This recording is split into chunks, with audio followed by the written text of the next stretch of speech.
was working when I first came in.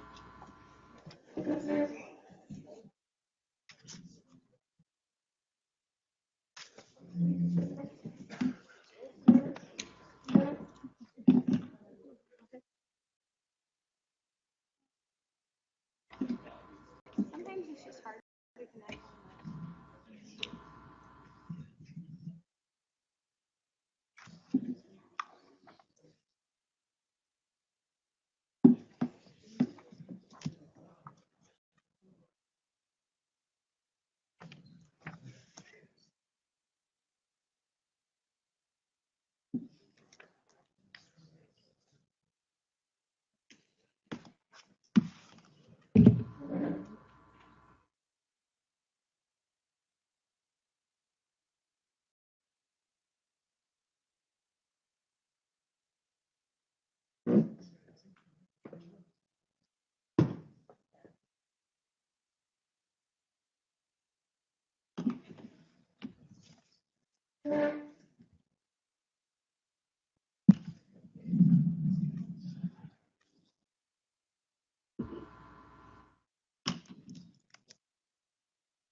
Couple minutes, we'll get started and get top.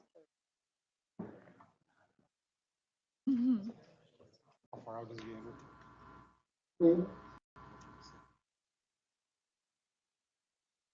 It's like less than 5 minutes.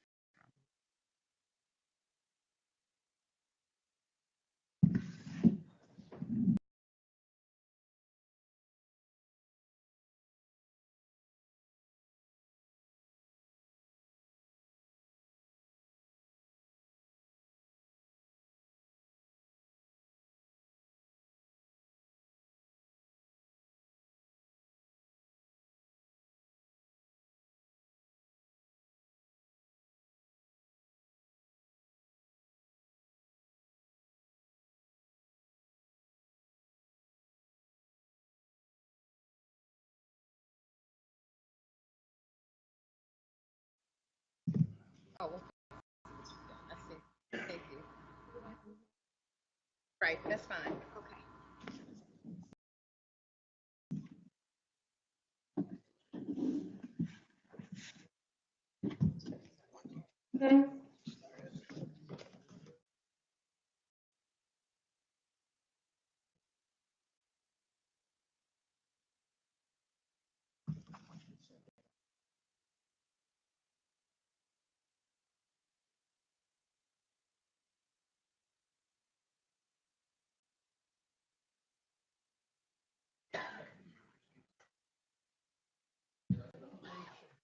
Oh, I don't have another one. I already opened this.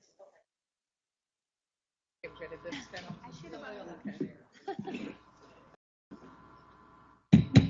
Board will come to order. We have one board member that's not very far away, be here shortly. So we'll welcome everyone today. And would you please clerk do a roll call, Mr. President? Chairman Rick Johnson, Here. David LaMontagne, not present. Vivian Picard, Here. Nicole Cover, Here. Donald Bailey. Here. Chairman Johnson, you have a quorum. Okay.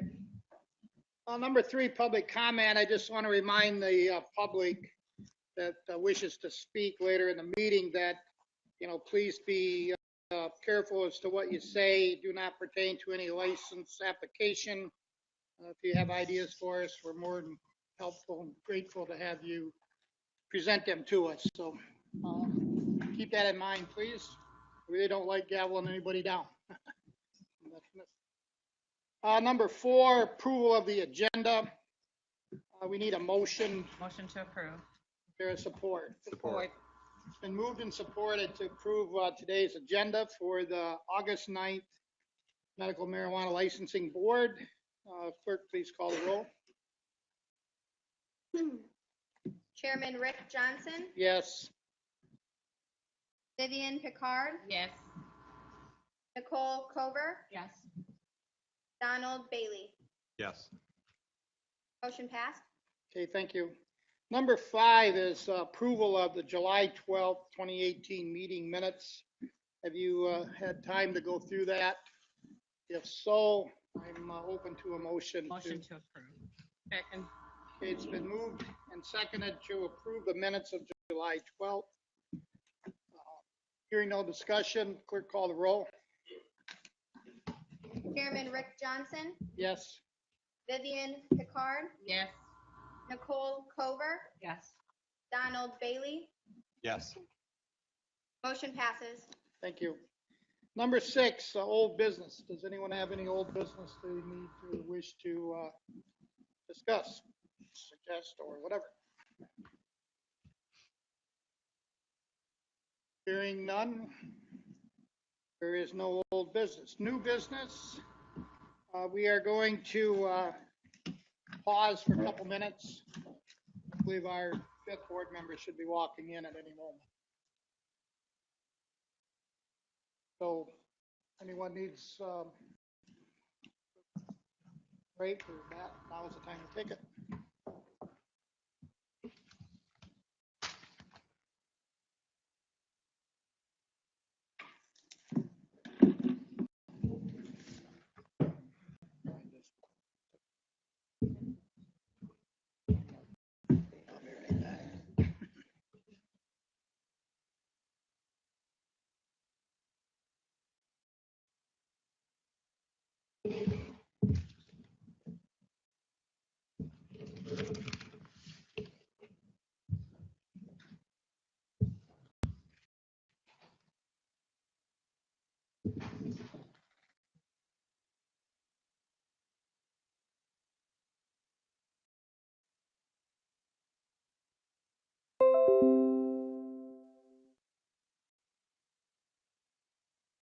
Have my notes.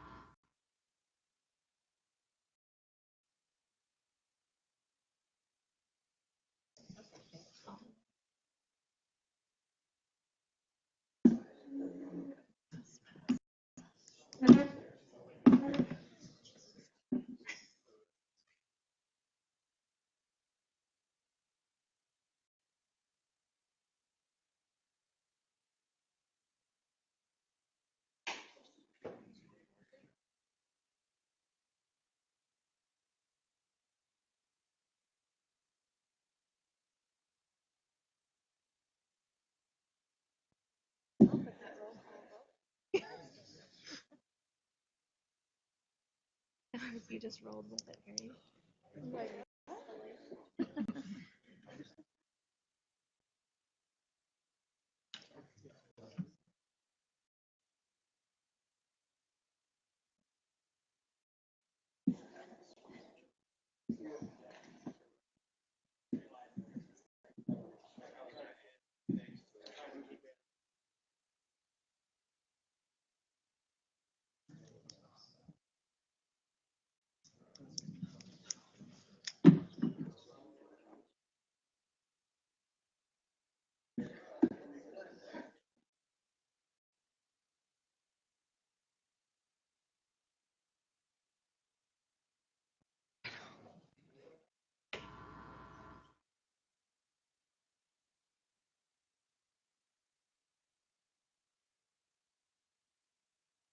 Hi.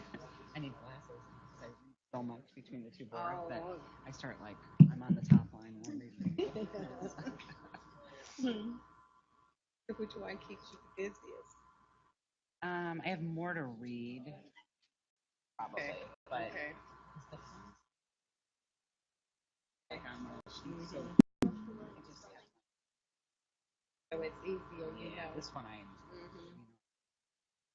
yeah Mhm. yep.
Walking in or close, because he hasn't answered my text.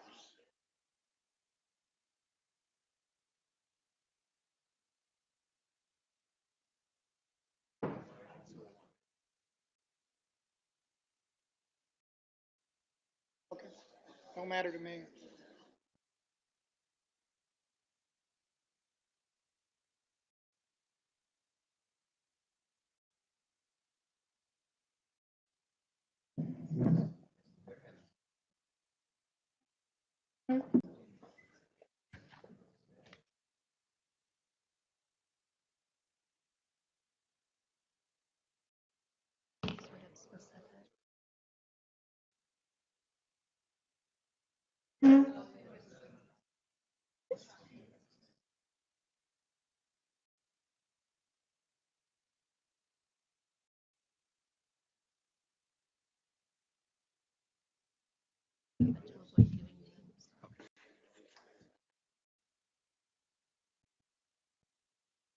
This one. Am I? Or, you know what I mean? Like, if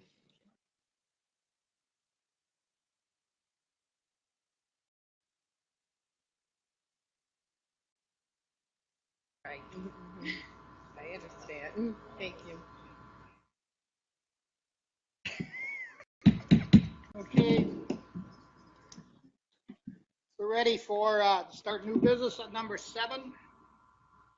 And just a reminder, as we move through these to board members, that when you're making your motions, please refer to what we want to do, whether it's approval, denial. I know we're all getting kind of used to it, but just to... Okay, we're going to go to A, which is pre-qualification. Applicant number 1 is DNVK Lapeer, Inc.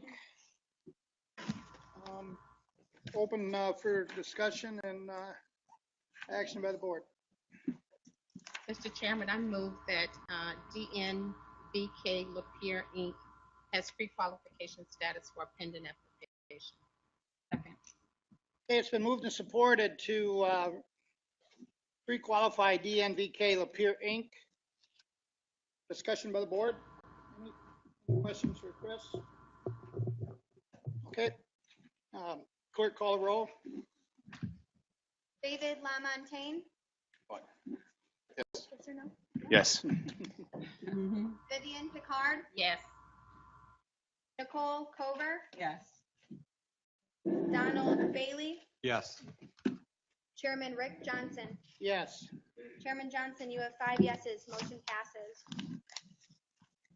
Okay, number 2, applicant is Harbor Farms North LLC. Board wishes on this?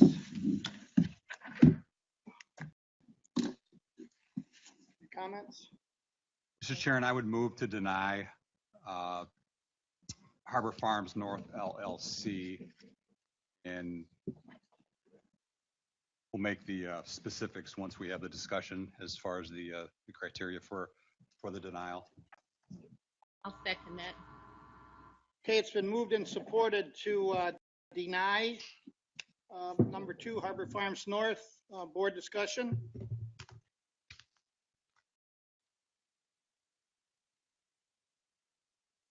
Question? Oh, I'm sorry. yeah. I was reading. Failure to report. I was reading my notes.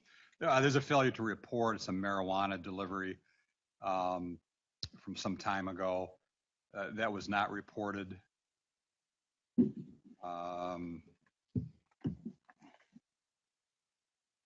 There were 3 attempts, it appears, 2 attempts to clear that up on the application, and neither contains the arrest.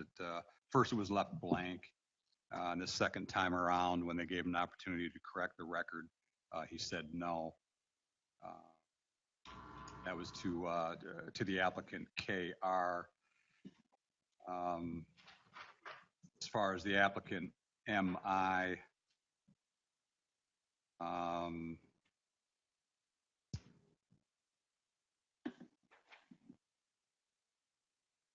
it was the third time around that he disclosed an arrest. on that applicant. It took 3 times to get that application disclosed. What else? Okay, remember the motion is to deny, which takes a yes vote if you're going that way. No further discussion. We'll need a, Put into the motion Oh. the reason why though, Oh, because yes, we're that's gonna right. do that after Yeah. discussion. 402-2C, the applicant knowingly submitted a license application containing false information. And 402-3A, the integrity, moral character, and reputation of the applicant, KR.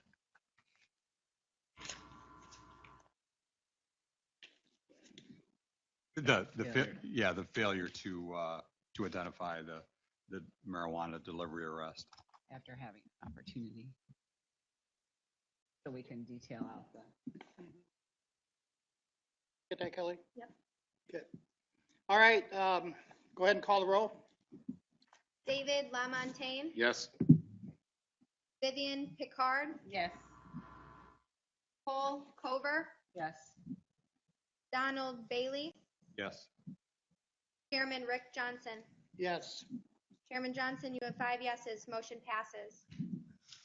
Okay, number 3. Q. Pardon? Oh, okay. Number 3, QPS Michigan Holdings. The direction from the board. Mr. Chairman, I make a motion that QPS Michigan Holdings has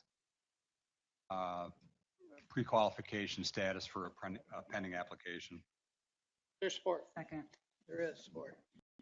Been supported and seconded to approve applicant number 3, QPS Michigan Holdings. Is there discussion from board members? If not, we will call a roll. Supplemental we've ever, Yeah, I believe so. so far. Holy cow. I mean, Yeah, thanks for I that. needed like a new prescription for my glasses. A lot of people involved. David Lamontagne, Yes. Vivian Picard, No. Nicole Cover, Yes. Donald Bailey, Yes. Chairman Rick Johnson. Yes. Chairman Johnson, you have 4 yeses, 1 no. Motion passes. Number 4, the applicant is Amazing Buds LLC. Is there any activity from the board? Mr. Chairman, I move to approve Amazing Buds LLC, that they have pre-qualified status for a pending application. Second. It's been moved and seconded to approve Amazing Buds for pre-qualification. Open for discussion.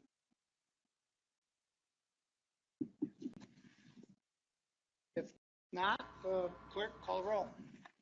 David Lamontagne, Yes. Vivian Picard, Yes. Nicole Cover, Yes. Donald Bailey, Yes. Chairman Rick Johnson. Yes. Chairman Johnson, you have 5 yeses. Motion passes. Number 5, MEM Gardens LLC. For pre-qualification, is there a motion? Mr. Chairman, I would move that MEM Gardens LLC has pre-qualification status for a pending application. Is there support? Second. It's moved and supported to grant MEM Gardens pre-qualification discussion. Hearing none, go ahead and call the roll, clerk. David Lamontagne, Yes. Vivian Picard, Yes. Nicole Cover, Yes. Donald Bailey, Yes. Chairman Rick Johnson. Yes. Chairman Johnson, you have 5 yeses. Motion passes. Okay, number 6, Green Labs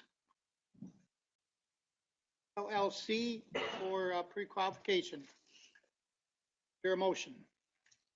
Mr. Chairman, I move that Green Labs has pre-qualification status for a pending application. Is there support? Second. Been moved and supported to pre-qualify Green Labs. Discussion by the board? Mr. Chairman, regarding Green Labs, two issues. One with, or a couple with each applicant, it would appear. Reference applicant LI. He's a caregiver. He makes a significant profit from his caregiver business, which is not consistent with the 2008 Act. There's monthly electric bills that do show that it's likely a fairly substantial home caregiver operation. In explaining the money that he's making from that, he's claiming in his application that he's only making, or he's only harvesting 2 to 3 ounces per plant times 72 plants. That's not consistent with what we know from law enforcement as far as what they're getting from these plants and these grows. In regarding to applicant BL, there's 2 undisclosed arrests from 98 and 2000. When asked to give an explanation on that, he said he thought the form only required drug convictions. In looking at the plain wording on the form, it was very clear that it could be disclosed.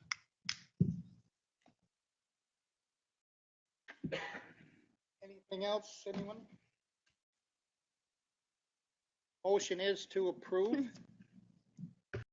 No other discussion?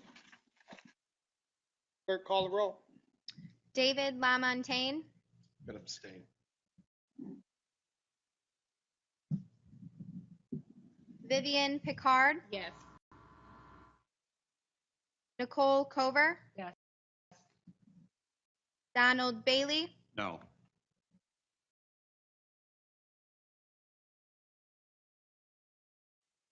Chairman Rick Johnson.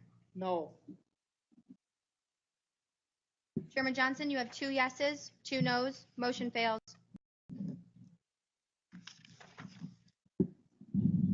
The board may wish to discuss further and see if you can, with additional discussion, try to vote again and see if you can pass a motion. Any other motion up that anyone wishes to provide? I would make a motion to deny. Green Labs LLC.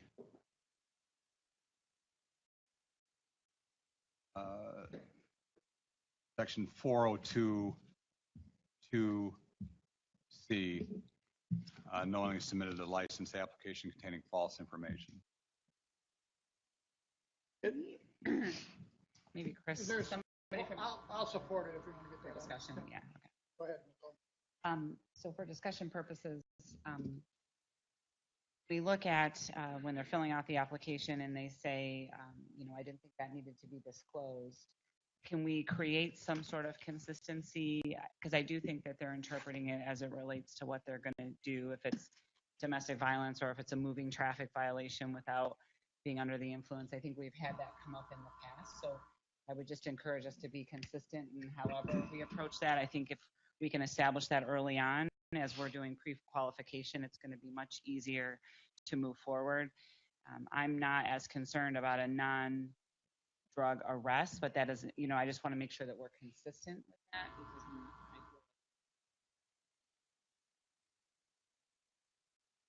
I don't know if there's a way that we can get that, but whatever the approach is, it needs to be consistent so that we're sending that message to the applicant so that they understand moving. I agree with Nicole that we should be consistent, and also that we stick to the facts of what's presented to us as well. Because it's a slippery slope if you start making assumptions. Learn that in all walks of life. The first thing I tell my kids is never make an assumption. Not that you're all my kids, but I'm just saying. I think we look at what we have, we make a decision, and this is pre-qualification. As they move forward, if there's something that continues to be a concern to the department, then that's a different story. And it would probably be helpful in the director's report if you indicate on there that the disclosure was not, I know you're indicating currently, but maybe you want to say even after a second time it was not, so it's very, very clear at the end of the checks as to what we're dealing with. So we all understand the same thing. If I don't, is this working? Yeah, okay. If I could just speak to that, because that is one thing that we've looked at, and where we are seeing some consistency in failures to disclose are traffic offenses. People say they don't believe that they have to be identified, and then juvenile offenses. And with regard to the traffic offenses, there's a disconnect between the statute and well, disconnect's probably not the right word for it, but there is a difference between what the statute allows the board to consider as far as criminal history. It allows everything but traffic violations. And then we have the failure to disclose. And the form says, have you ever, all of these things for a misdemeanor or a felony. And I think there's great confusion when it comes to traffic offenses, because there are traffic offenses that are misdemeanors or felonies. According to the form, they are supposed to be disclosed, but people, they're combining the statute with the form, and they're making their own beliefs or assumptions that they don't have to disclose those. Same way with juvenile records. Attorneys systematically are telling people you don't have to disclose those. However, on the form it says, have you ever had a charge expunged? So clearly that would mean juvenile. So that's what we're consistently seeing. And you are consistent with saying as to whether or not it needs to be disclosed.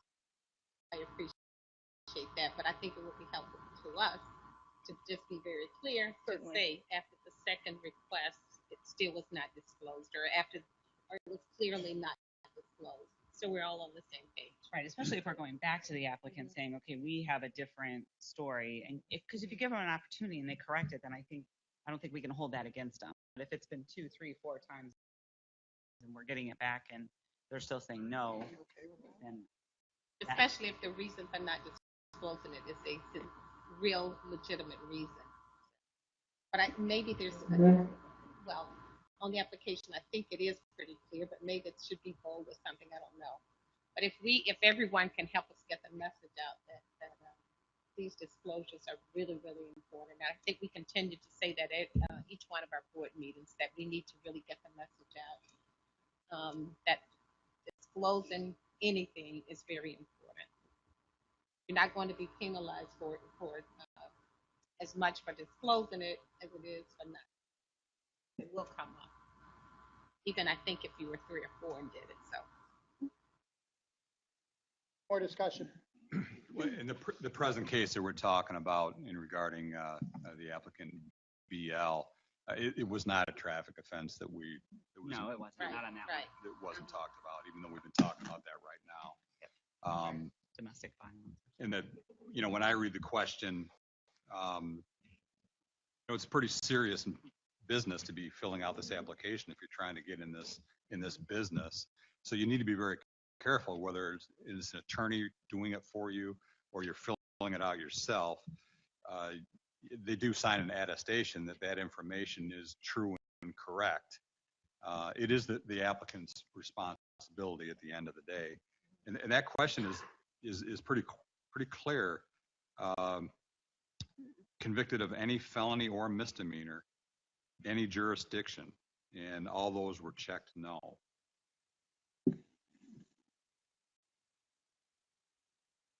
Else. The motion is to deny. Go ahead, call the roll, clerk. The denial motion is under 402(2)(c). What's the feeling of the board here? other suggestions or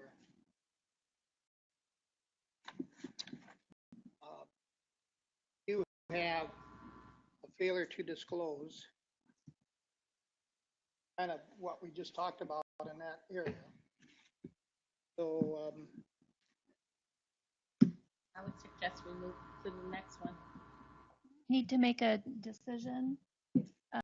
The board can perhaps discuss a little bit more, attempt one more vote to try to have an action one way or the other. Keeping in mind, a denial gives the applicant an opportunity for a hearing to establish their suitability and eligibility for a license.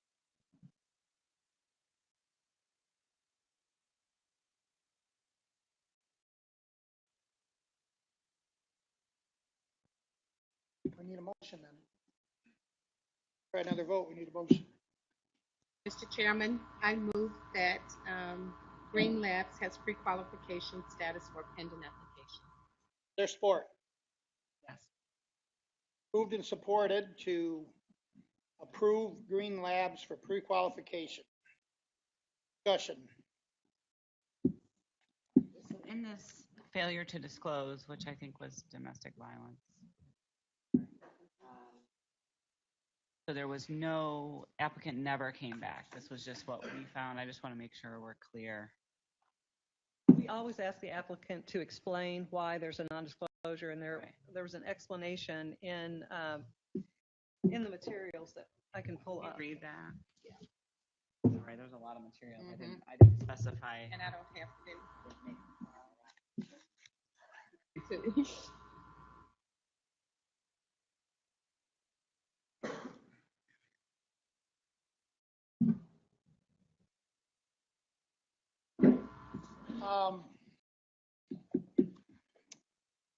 Chris, this is just for pre-qualification, Correct. Absolutely. and so then they're gonna have to come back phase 2. Yes. Okay.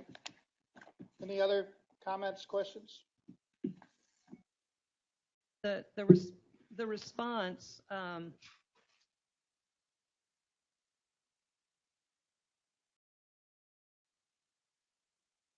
response was, I apologize.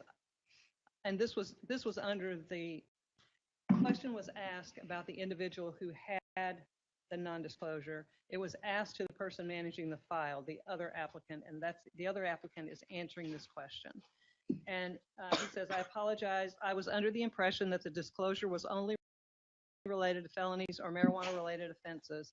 I will update this disclosure and come back to you with a full explanation.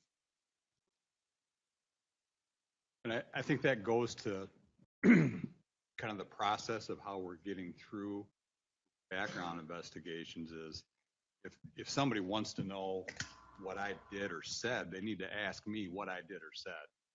We're going through attorneys in many cases, and I understand their purpose in doing that. But these questions need to be posed of the person who has the information that we're trying to get. And so now we're trying to make assumptions based on what somebody said. That's not admissible in court for a good reason. We don't know if that's the information that's correct or not. It's what was said, but we don't know. And if we would have gone out and had that face-to-face conversation, then we would know and we would be able to say that. Because now, just as you pointed out, this is what somebody said he said. If the first request for to explain it was directly with the applicant, it probably would have been disclosed initially. Well, once we have told them we've found something, them filling out the form in a correct manner is not a disclosure on their part. The department doesn't look at that as a disclosure. Disclosure, for us, a disclosure is they come forward without prompting or being told that there's a missing charge. That's the way we look at it when we fill out the paperwork for you. Certainly it's the board's decision as to what really is non-disclosure. Right. But when we look at it, we're looking for them to come to us at some point in the investigation and give that information before we go back to them and ask them about something we found. Looking at the response, and again, it's not with the applicant who Had the offense. had the offense, but it says, it was an apology under the impression the disclosure only related to felonies or marijuana, but then you go to the question, it says any. So I don't see how you make that determination as it's explained in follow-up explanation that it was only about drugs. Well, the question clearly, to me, any felony or misdemeanor under the laws of any jurisdiction. It seems clear to me. Well, this is going to be the last vote because I'm going to break the stalemate one way or the other here. Spent enough time on this one. No further discussion. Clerk, call the roll. David LaMontagne. Vivian Picard. Yes. Nicole Cover. No. Donald Bailey. No. Chairman Rick Johnson. No. Chairman Johnson, you have 1 yes, 3 noes. Motion fails. So, do we need to do a denial motion? We'll need to do a new motion to have an affirmative vote on that. Someone wish to make that motion? Mr. Chairman, I move that the applicant's ineligible for, and this is regarding applicant BL, section 4022C, the applicant knowingly submitted a license application containing false information. Your support? Second. Been moved and supported to deny Green Labs LLC. No more discussion. Remember, this is a yes vote to deny. Clerk, call the roll. Vivian Picard. No. Nicole Cover. Yes. Donald Bailey. Yes. Chairman Rick Johnson. Yes. And LaMontagne Recused recused. himself.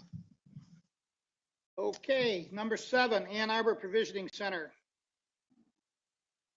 Mr. Chairman, I move that Ann Arbor Provisioning Center has pre-qualification status with pending applications.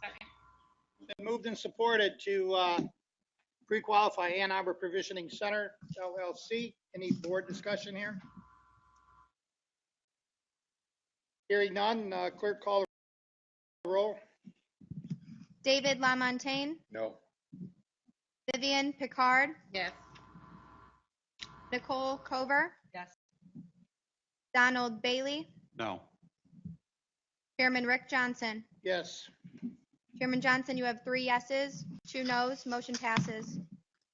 Number 8, TCMIAZ LLC. Bit different. Is there a motion to deal with this one for pre-qualification? If I could point out, Mr. Chairman, this is the same applicant that was Right. just pre-qualified as Ann Arbor Fruit. Any discussion? Do we have a motion? No. We need a motion.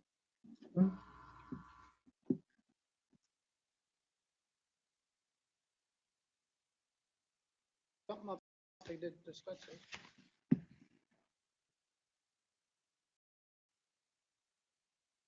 Mr. Chairman, I make a motion, I don't know how we go about this now, we just approved one, but I would move to deny TCMI, since no one's moving to, for an approval.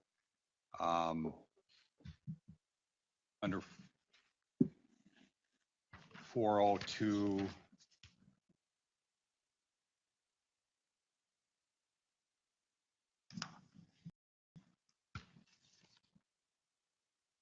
.4023A, the integrity, moral character, reputation of the applicant in regards to um, the operation that he has going and has been for several years. Your support, Support. discussion.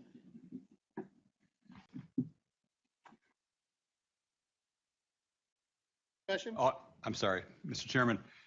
Regarding, it's actually I believe there's four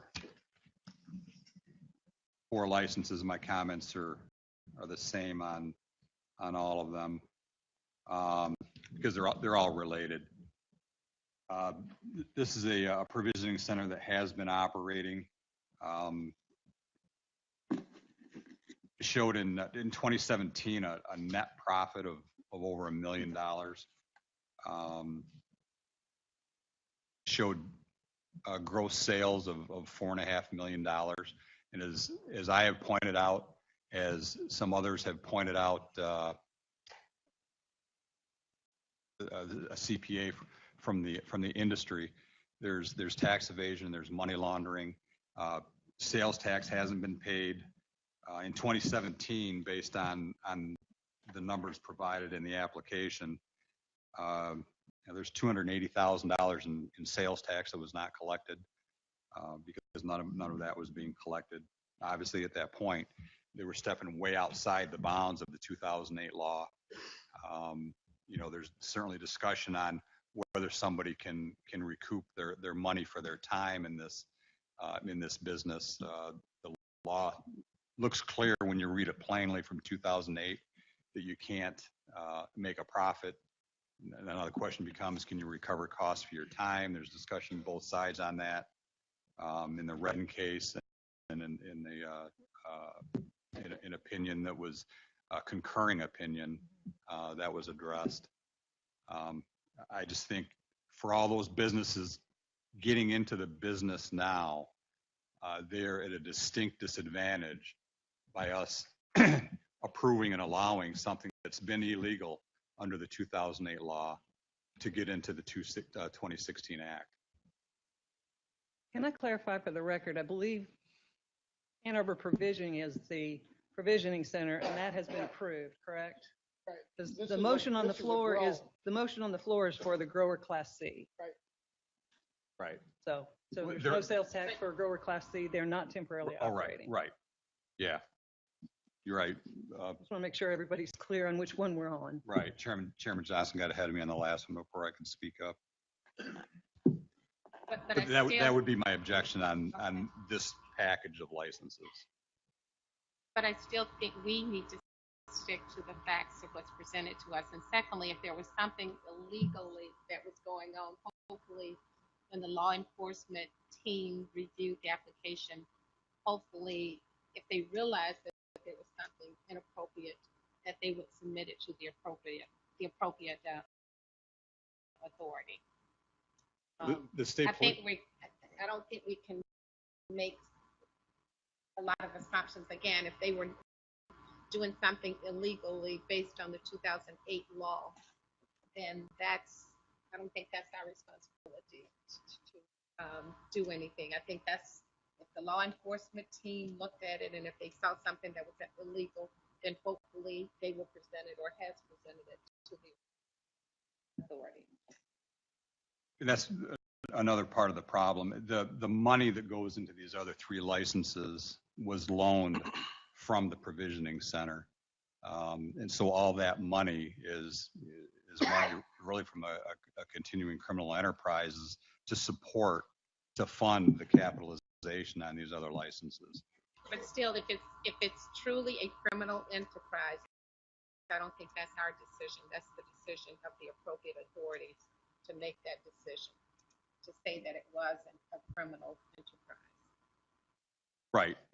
And from what I know, and again, it's just based on my experience, that is what's going on with these places.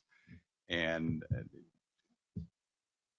the criminal justice system is multifaceted. You have the police, obviously, who do the investigations, but then you have prosecutors who, if you don't have the prosecutor on board, you have an investigation that's going nowhere. And that's what's happened in some of these counties. We have 83 counties in the state. 79 counties are pretty much in lockstep in enforcing the law. There are 4 counties, Washtenaw County being one of them, that have not enforced the 2008 law as regards to these dispensaries, and that's why we find ourselves in this position. But I don't think that's our responsibility as a board. I think it is, but that's That's, This is phase one. Mhm. Right? Back and I see it is on the. We have a motion to deny under section 402(3)(a). Call the roll? David Lamontagne, Yes. Vivian Picard, no. Nicole Cover, Yes. Donald Bailey, yes. Chairman Rick Johnson. No. Chairman Johnson, you have 3 yeses, 2 nos. Motion passes.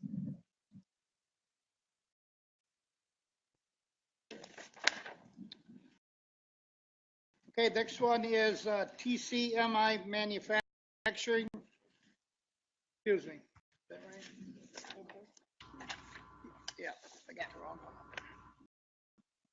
TC Ann Arbor Manufacturing LLC.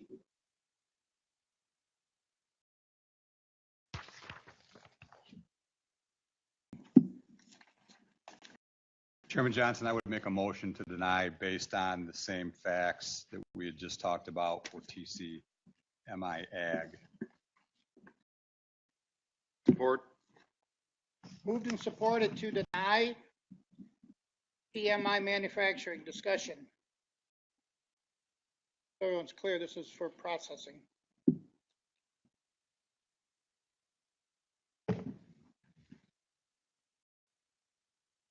No discussion? And just to be Regulatory requirements in Michigan or another jurisdiction, certainly not following the law for me in this respect is the non-compliance with the regulatory rules. Okay, the motion is to deny. Clerk, call the roll. David Lamontagne, Yes. Vivian Picard, Yes. Nicole Cover, Yes. Donald Bailey, Yes. Chairman Rick Johnson. Yes. Chairman Johnson, you have 5 yeses. Motion passes. Okay, number 10, TCMI Ann Arbor 2.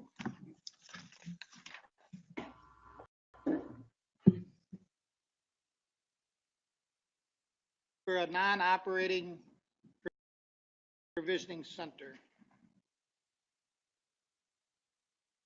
Mr. Chairman, I make a motion to deny, and it's the same discussion for the other applications here. This was funded to the Ann Arbor Provisioning Center with that money, and that would be section 402(3)(a), integrity, moral character, reputation, and G, the history of noncompliance with regulatory requirements. There's support. Support, but I just want to kind of make a clarification. Ed, you have So I'm not sure I agree with the G.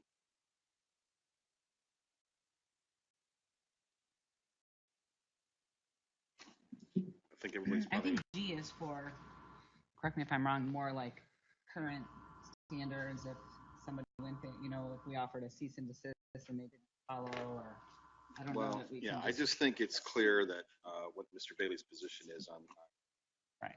people that are operating now, and I just disagree with it, Right. that piece of this thing. But the denial on the first statute is the one that resonates with me, so just for clarification purposes. And she was not identified either.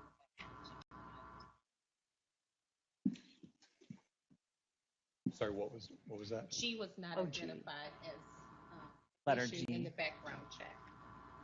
Oh. So I agree with David. So We'd have to amend the motion if we're going to vote. correct, right now we have a motion to deny under 402(3)(a) and 3G. That's the We're asking current to motion. take If you G want to out. amend, you can do so. So Is to, there a friendly, so to amend my motion to read simply 4023A, integrity, moral character, reputation of the applicant. I have a friendly amendment. The denial is only under 3A. Yep. And Mr. Lamontagne, do you agree with that? You seconded? I do. okay. Clerk, call the roll. David Lamontagne, It's a yes or no? To deny, Yes. Vivian Picard, Yes. Nicole Cover, Yes. Donald Bailey, Yes. Chairman Rick Johnson. Yes. Chairman Johnson, you have 5 yeses. Motion passes. Number 11, Natural Caregivers LLC. Mr. Chairman, before we move on to that one, the very first one, and maybe this is a question for the Attorney General. Can we revisit at this point the provisioning center? We passed it. And this was a package of applications that are all tied together. Is there a chance that we can revisit that now? I'm prepared to revisit it when it comes up for the Okay. phase It's 2. just pre-qualification. Okay. what we would need would be a motion to reconsider by somebody who was on the prevailing side. In other words, in that situation, somebody who voted yes to approve Okay. would need to move to reconsider. We're just going to move on. The only concern I have with that, and just for discussion, so it's out there, knowing the way these others went, if you allow them to go forward, he's going to be investing, this applicant's going to be investing a lot more money. And do we owe it to him to not, to let him know today that the likely outcome would be maybe you don't invest all that more money now? That's my only concern is there's going to be a lot more investment going on. Not my concern, actually.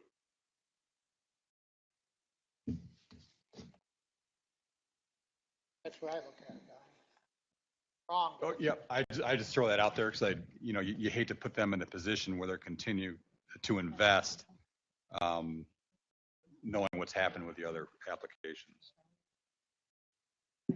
Okay, number 11, Natural Caregivers LLC.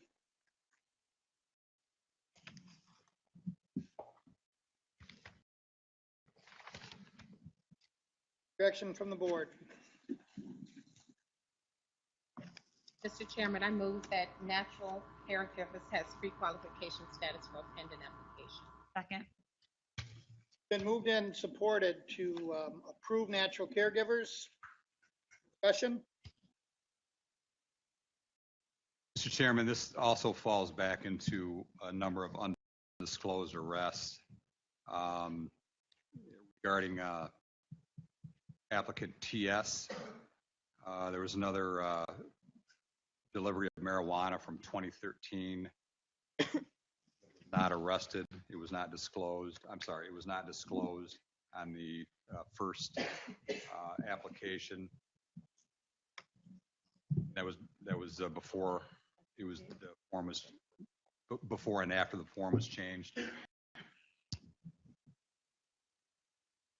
And this application was submitted in March, and it was finally disclosed after he was confronted by the state police in an interview in May.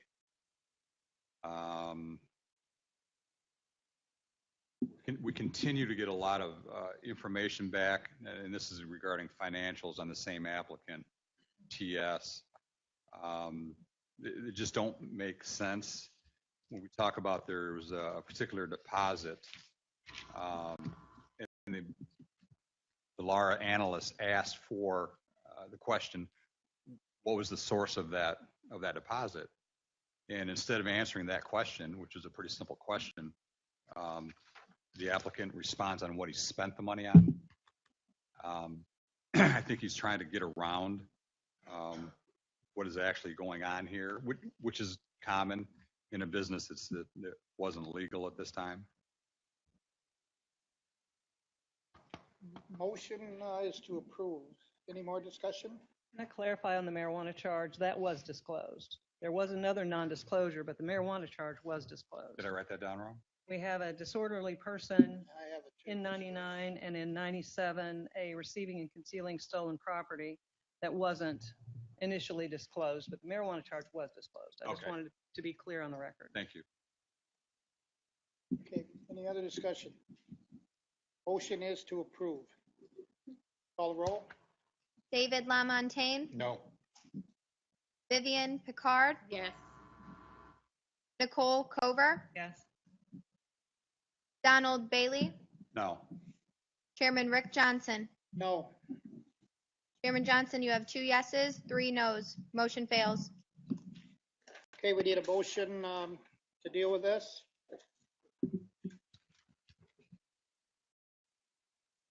Yes, Mr. Chairman, I move we deny the applicant Natural Caregivers LLC, Section 4023A, integrity, moral character, reputation, and the 4022C, the applicant knowingly submitted a license application containing false information. there's support. I'll support it. Any discussion? More discussion? Not clerk, call the roll? David Lamontagne, Yes. Vivian Picard, No. Nicole Cover, No. Donald Bailey, Yes. Chairman Rick Johnson. Yes. Chairman Johnson, you have 3 yeses, 2 nos. Motion passes. Number 12, Superior Cannabis Solutions. Mr. Chairman. Yep. I move to deny Superior Cannabis application because the applicant is not qualified to receive a license. His Licensing Act 402.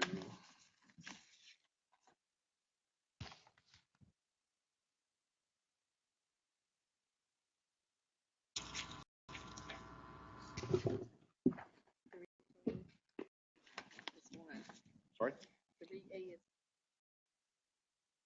3A and G.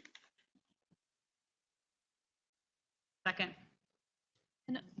For 3A, can you narrow it down to the more specific? Is this again integrity, moral character, and reputation, or one of the other subcategories? It's an integrity issue.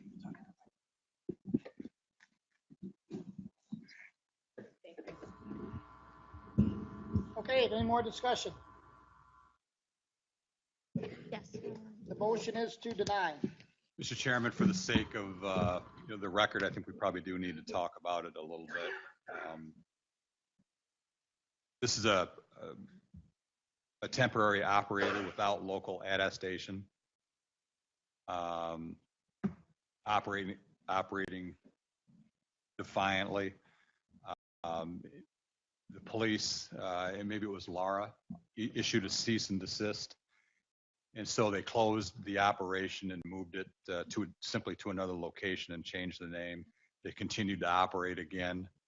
The drug team in this area has made 5 separate buys into the illegally operating dispensary. Yeah, I don't think we need all that detail, but I think we do need to understand that we had a department that issued a cease and desist and they didn't follow it. And that is a huge integrity issue Right. for me. Like, play the game, move along. And then when they do show up and you don't allow them into your facility, that's another red flag. So, like, there's reevaluate that they are not running the UP and get their integrity and figure out how they're going to do things differently. Very alarming pre-qualification. I agree with Nicole. Okay, let's go ahead and call the roll. The motion is to deny. David Lamontagne, Yes. Vivian Picard, Yes. Nicole Cover, Yes. Donald Bailey, Yes. Chairman Rick Johnson. Yes. Chairman Johnson, you have 5 yeses. Motion passes. Number 13, Live Well Michigan LLC, DBA Live Well Enlightened Health. Direction from the board? Mr. Chairman, I move that Live Well Michigan has pre-qualification status for a pending application. Second. Moved and supported to approve pre-qual for Live Well Michigan. Discussion by the board. Clerk, call the roll. David Lamontagne, Yes. Vivian Picard, Yes. Nicole Cover, Yes. Donald Bailey, Yes. Chairman Rick Johnson. Yes. Chairman Johnson, you have 5 yeses. Motion passes. Okay, number 14, pre-qualification applicant is Holistic Research Group. Feelings of the board?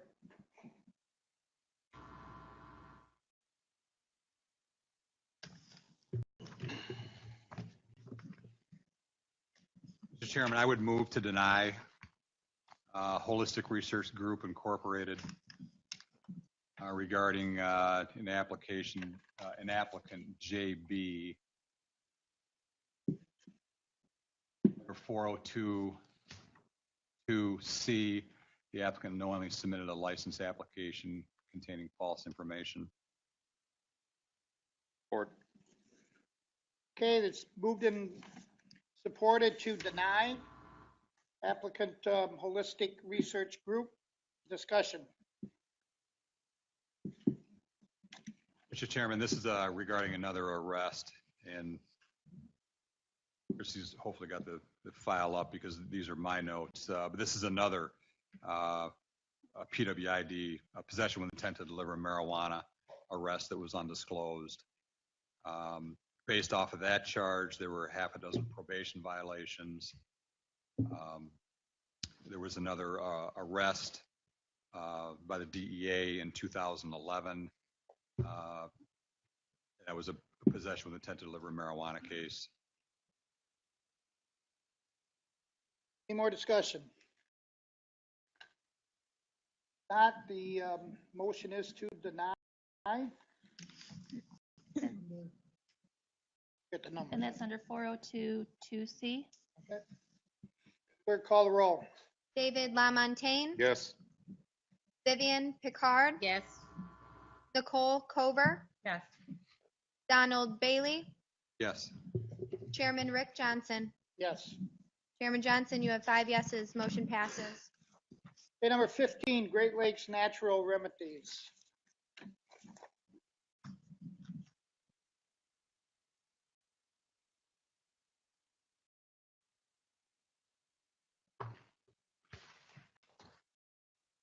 Anything from the board?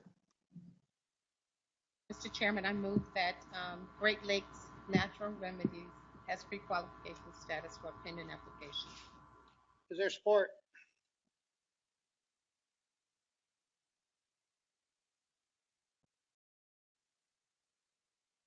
I'll second. Moved and supported to pre-qualify Great Lakes Natural Remedies. It's open for board discussion.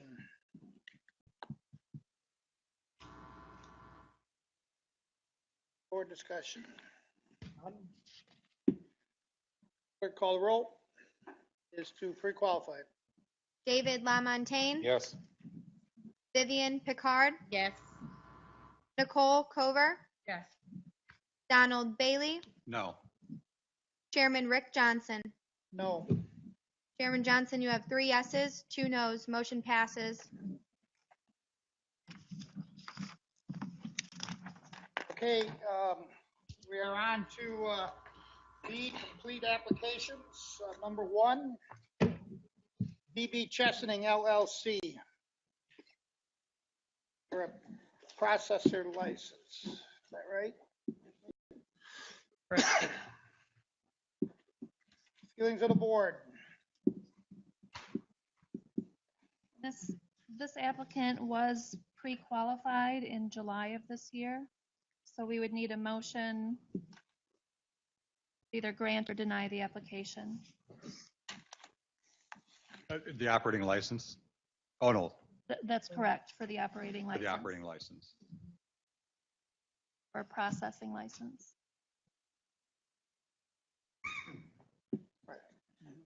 Mr. Chairman, go on, John. Go on, John. Mr. Chairman, I move to grant BB Chesning LLC as application for a processor license. There's support. Support. Support. Discussion. No discussion. The motion is to approve VB Chesning LLC. Clerk, call the roll. David LaMontagne, Yes. Vivian Picard, Yes. Nicole Cover, Yes. Donald Bailey, Yes. Chairman Rick Johnson. Yes. Chairman Johnson, you have 5 yeses. Motion passes. Number 2, applicant is Choice Labs LLC. Mr. Chairman, I move to grant Choice Labs LLC operating license. And just to be As a clear, provisioning center. Choice Labs was also pre-qualified. For provision and center.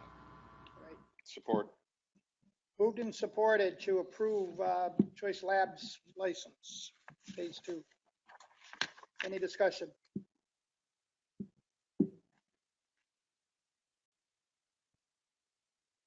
Go ahead and call the roll, clerk. David LaMontagne, Yes. Vivian Picard, Yes. Nicole Cover, Yes. Donald Bailey, Yes. Chairman Rick Johnson. Yes. Chairman Johnson, you have 5 yeses. Motion passes. Number 3, Iron Laboratories LLC. This is for a lab, testing lab. I say that only because the last one said lab, but it's really not a lab. Yeah.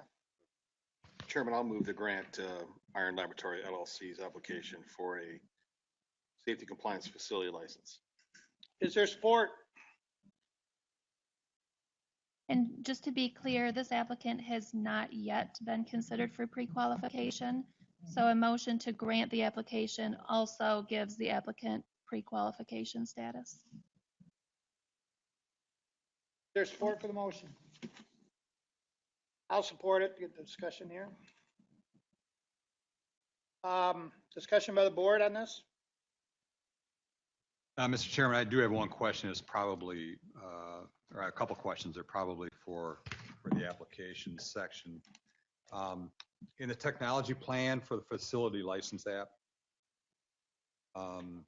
Iron Labs mentions that they have a LIMS, a laboratory information management system, but they don't identify which one it is. Do they have one, and does it integrate with Metric? I believe they do, that Mr. Hannah could probably speak to that more directly.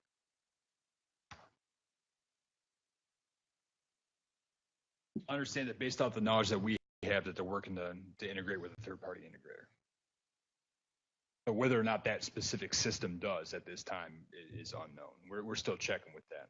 Okay. As far as their future capability of connecting with Metric, but passing the pre-qualification license inspection, they do pass because the Metric capabilities are unable to take care of that during the inspection process. Right. And it's kind of a related question to the other safety compliance facility that's going to come up. If we don't have if we don't have their software that integrates with Metric, can we give them a license? Because we can't. The system's going to stop right there. They do have to have a system that integrates with Metric. Iron Labs does have a proprietary system. Their LIMS system is homegrown, but it does integrate with Metric. Okay. They use it already, at least in Oregon, to integrate with Metric. Okay. So, yes. All right. That was the question I had. The other question, maybe back to you. All right. Is the Bureau of Fire Safety report talked about not having a flammable storage cabinet in the processing area, or I guess it's not processing because they're their safety compliance facility. Is that something we can license without having that in place? Do they need that? They have passed BFS inspection. They have signed off on their inspection as being complete. Okay. We're requiring, or BFS, I guess, would be requiring that this flammable storage cabinet, they have that? If they have approved them and it's not conditional approval, then no, they would not have to have that. I mean, BFS has approved them as they sit at this time. Well, I'm confused because when I read their report, they say they'll come back out when that comes in for another inspection. Question, is it possible for us to approve this on a pre-qualification status as opposed to an operating license? Well, we may be able to do both, I think, but just not actually issue that license until whatever BFS wanted. And you're saying the technology plan is there because it's a homegrown system they've got. I just don't want to issue the license if they have things that need to be addressed. And that's why I'm posing this question as to whether or not it's possible for us to move to pre-qualification as opposed to. This is before you as a complete application for the state operating license, which would include pre-qualification.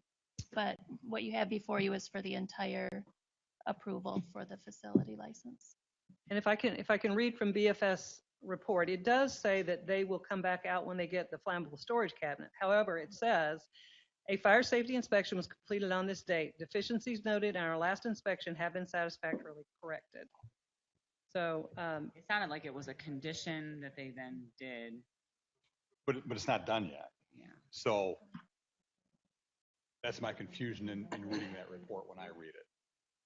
They're not, though, ongoing compliance, That's true. follow-up inspections, et cetera. yes, there are. So that should give us some measure of comfort. I agree. The only concern I have, and not to say that this is going to happen with this application, but we're going to approve a license and you're going to do this and we get the okey doke and 6 months later it's still not done. I'm not thinking that about this application, but we're going to be faced with those kind of situations. No, don't disagree with you. I think that's the role of the department. Stay on top of it. I'm busy. And the other question is whether or not we can table it into the next meeting since it's about a month away, and that way hopefully all of these concerns will be addressed. If there is a failure to comply moving forward, once a license is issued, then you would have the option to take disciplinary action as appropriate if the then licensee fails to do something that they were required to do. But providing someone is an operating license to me shows that you're ready to go. So my recommendation is that we table it so these things are done. And hopefully, we have a meeting in another month. I think when someone approves something, it means that if we're approving it for an operating license, that means my facility is ready to go. So what you have in front of you is a motion to grant the license for the safety compliance facility. What you need to look at is whether they meet the baseline criteria for licensure based on the information you have in front of you. Mr. Hanna has gone to call BFS to clarify with them the status, but I do understand there is a motion on the floor. I just want to make you aware of that. Can we put it out of order? Can we move it to the end? Can we table that, to the end? For a motion to table it to the end of the meeting? Motion to At table. the end of section B. Yeah. That's your motion? Yes, to table it until after precision safety innovation. Okay. Second. Second. All in favor, say aye. Aye. Motion carries. It will be moved till after last one, whatever it was you said. After the number 15, it would after number 10. I'm sorry. Precision safety innovation. We had an all in favor. I don't think we heard any opposed. That's right. Oh, I'm opposed. I'm on You're team. opposed? Yeah. Taylor? I did. Doesn't Okay. matter, but I am, for the record. 4-1. Number 4, applicant is Brightmore Gardens LLC. This is another one that's both, right? That's correct. So again, we would need, Brightmore has not been, that's correct. So again, what we would need is a motion to either grant or deny the application, and a motion to grant would include or give the applicant pre-qualification status. Chairman, I move to grant Brightmore Gardens a state operating license. okay, motion is to grant. Is there support? I'll support. Motion now for discussion. Brightmore Gardens, is any board member wish to make comments or? Mr. Chairman, regarding this application, Brightmore Gardens LLC, first applicant WA, there's a felonious assault that from 2006, but he wasn't released from probation on that until 2009. If I could ask Ms. Jordan,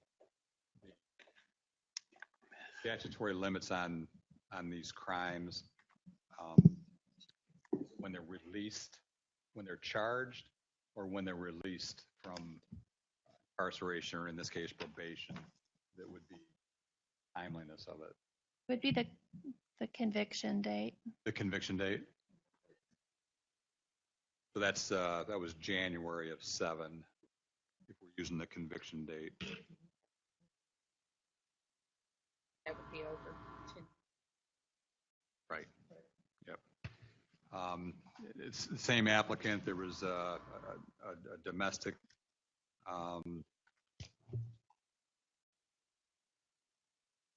the income taxes for this, the same applicant WA shows an income that's at or likely below the poverty line, but we're seeing over $70,000 in money coming in and out of his account. A single deposit for $50,000. It just doesn't make sense to me how that can happen. And regarding the second applicant on this application, BB, there are some rental properties, there are commercial properties. I believe they're all in the city of Detroit. They're 4,000 square foot facilities, and he acknowledges that they're being rented out to caregivers for growing marijuana. A caregiver in Michigan, if you had all your patients, you can grow 72 plants. Well, you don't need 4,000 square feet for that. You do need 4,000 square feet if you're talking about 500 or 1,000 plants, which is likely what's going on here. This is feeding the black market that we're trying so hard to get away from. And I don't think this is someone that I would consider has the integrity for a license. Any discussion? We have a motion to grant the state operating license for Brightmore Gardens Provisioning Center, which would also give the applicant pre-qualification status. More discussion? Clerk, call a roll. David LaMontagne, No. Vivian Picard, Yes. Nicole Cover, No. Donald Bailey, No. Chairman Rick Johnson. Yes. Chairman Johnson, you have 2 yeses, 3 noes. Motion fails. Okay, feelings of the board, direction. I need a motion to deny. Mr. Chairman, I make a motion to deny. Okay, is there support? We have a statutory. Section 402. 2C, the applicant knowingly submitted a license application containing false information. And 4023A, the integrity, moral character, and reputation of the applicant. Okay, is there support? Support. Been moved and supported to deny Brightmore Gardens LLC. Any discussion? Clerk, call the roll. David LaMontagne, Yes. Vivian Picard, No. Nicole Cover, Yes. Donald Bailey, Yes. Chairman Rick Johnson. No. Chairman Johnson, you have 3 yeses, 2 nos, motion passes. Okay. Next one, number 5, Black Rock Management LLC. This is for just 2, right? Yes, they pre-qualified on July 12th. Okay. So we just need a motion to grant or deny the application for the provisioning center. Chairman, I'll make that motion. Grant Black Rock Management application for provisioning center license. Okay, the motion is to grant Black Rock Management a license. Is there support? Second, can I ask a clarifying question? If something changes as far as like anything that is different from the pre-qualification application to the licensure application, is that pointed out or do we have to reference that back? If we had any information to add to the pre-qualification information, it would have been indicated in your report in blue. Okay. And there was, this is a new process. I just want to make Correct. sure I didn't miss correct, anything. there was none, Okay. but there could be a circumstance sometime when there would Gotcha. be. Okay. Any other discussion? Mr. Chairman, we talked about this when it was up on July 12th. I don't need to go over those same arguments that I made, but what is different in this report that we have now that we didn't have then, there was that raid at his at the building where he operates out of on Dwyer. And he claimed that he didn't know anything about what was going on there, that THC Expo that took him there, that resulted in that Detroit police raid. But I find it kind of hard to believe when they did find out and they added to the report this time was he was advertising that event before it happened. It's kind of hard now to claim, in my mind, it's kind of hard to claim ignorance. And when the investigators talked to him, they never asked him of how it is that you can be promoting an event and then when the bad thing happens at the event, claim that you didn't know anything about it. It just seems disingenuous to me. Further discussion? Mr. Chairman, I don't disagree with commentary. Just like these folks passed muster already once. And you've heard from the department that there has been no change in that status. I'm not sure why we're rehashing this.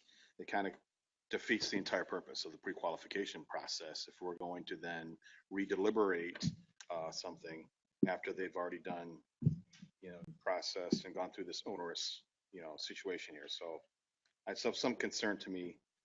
They were up here for a license. They passed pre-qual. I'm not sure why we're saying what we're saying. So if new information comes to light, we should ignore it. She said there wasn't any. That's what I just Yeah. asked, yeah. And we didn't, that wasn't given to us, or I didn't. This was in our report, the new report, the THC Expo. But That I was don't the believe, new no, but I don't like, believe they were charges charged. or, They don't, like, they were you know not what I mean? charged Like- with Right. anything. To me, it has to like, Right. There was no charges issued, so. Okay.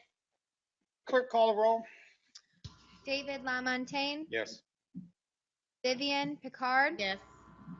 Nicole Cover, yes. Donald Bailey, No. Chairman Rick Johnson. Yes. Chairman Johnson, you have 4 yeses, 1 no, motion passes. 6, applicant is Venco Michigan, Inc.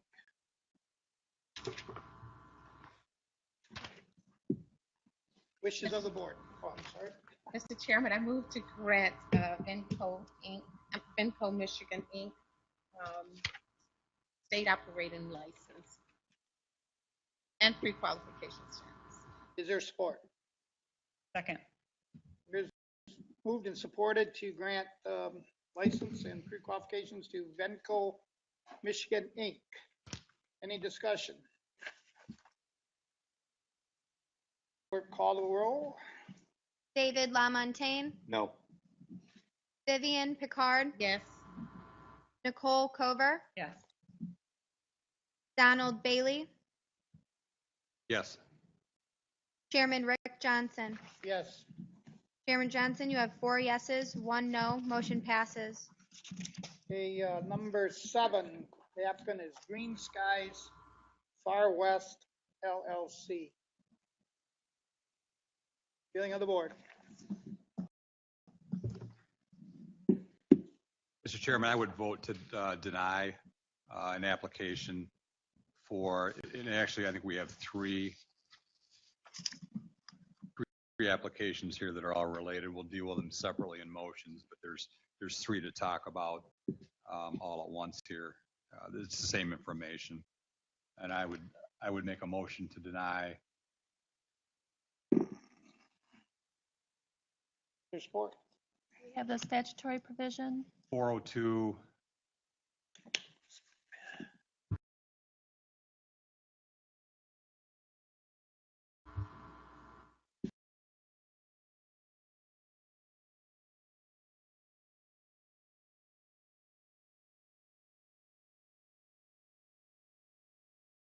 Issue. That under 40.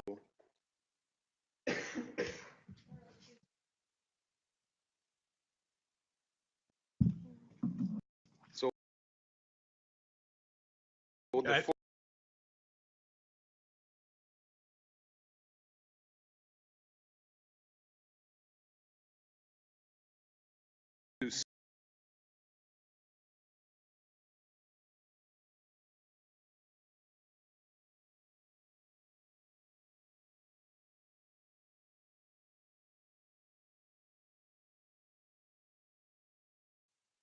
that required to be statutorily disclosed?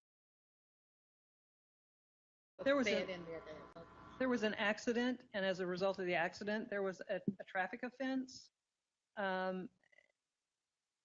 Does not indicate that he was arrested, to my knowledge.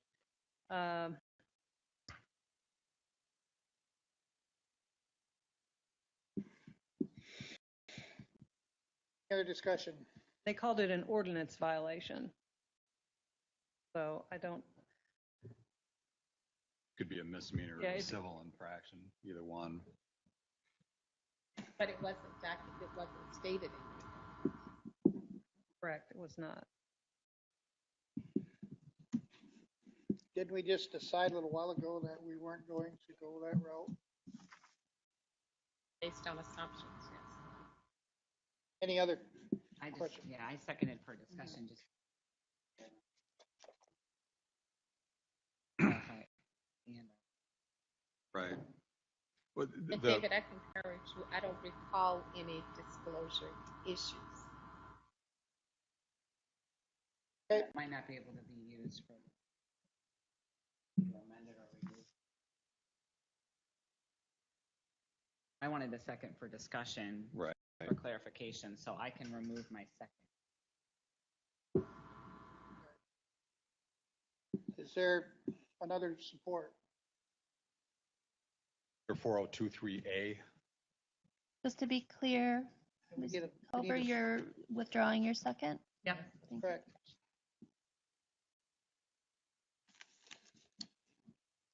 There's support? Hearing none, then motion fails. Now we need a motion to deal with it. Mr. Chairman, I move that we grant Green Skies an operating license and pre-qualification stage. Is there support? Second. Okay, it's moved and supported to grant Green Skies Far West pre-qual and a license. Discussion by the board? Mr. Chairman, regarding this application, and it's the sole applicant. And the applicant here is 84 years old.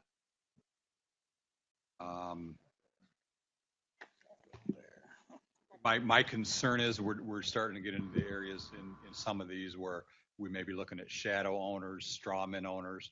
And I think that's a situation that's pretty ripe here. I don't know that we've addressed that through the investigation clearly enough. No one has ever spoken to the applicant to know this for sure. But what we do know in email exchanges is that the applicant is, as most people are at the age of 84, he's retired or at least semi-retired, and his son is operating his other businesses, which is completely reasonable. But now, at the age of 84, in retirement or semi-retirement, he's going to come out of retirement and operate at least 3, and I believe there's more applications to come in a highly regulated industry. That just doesn't seem genuine to me. And regarding the son who is taking care of some of these financial matters and running the business for his father, we find out that he has a conviction that would preclude him from getting the license in his name. And there's also, through the investigation that Laura did, there was some media accounts, social media posted by the son where he was claiming ownership of some of these entities. And I think we're getting into that straw man and a shadow owner that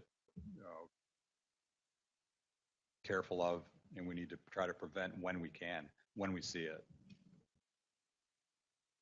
Don, I guess we can all sit here and assume, so I would suggest that as a board, again, that we not assume, and then secondly, probably more importantly, that we not discriminate in our messages around age as well. I don't think we can legally do that. So those are my 2 concerns, that the age, it's not for us to take that into consideration. And secondly, and most importantly, we can all assume as to what's going on, but I think we still need to stick to the facts of what's presented to us.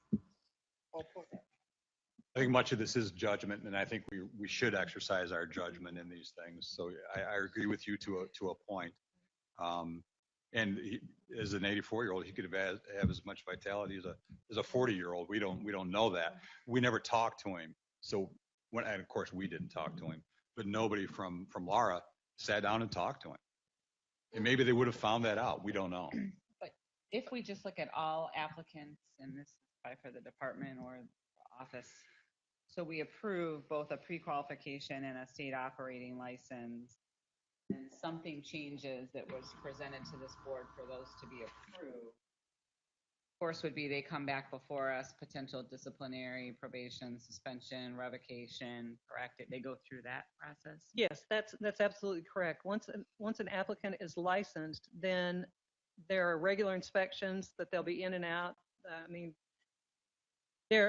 This is the first step of the phase, and we feel like we have done a sufficient investigation to allow the board to make a decision on the application.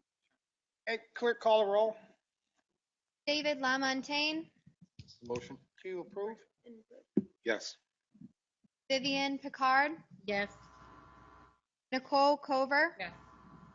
Donald Bailey, No.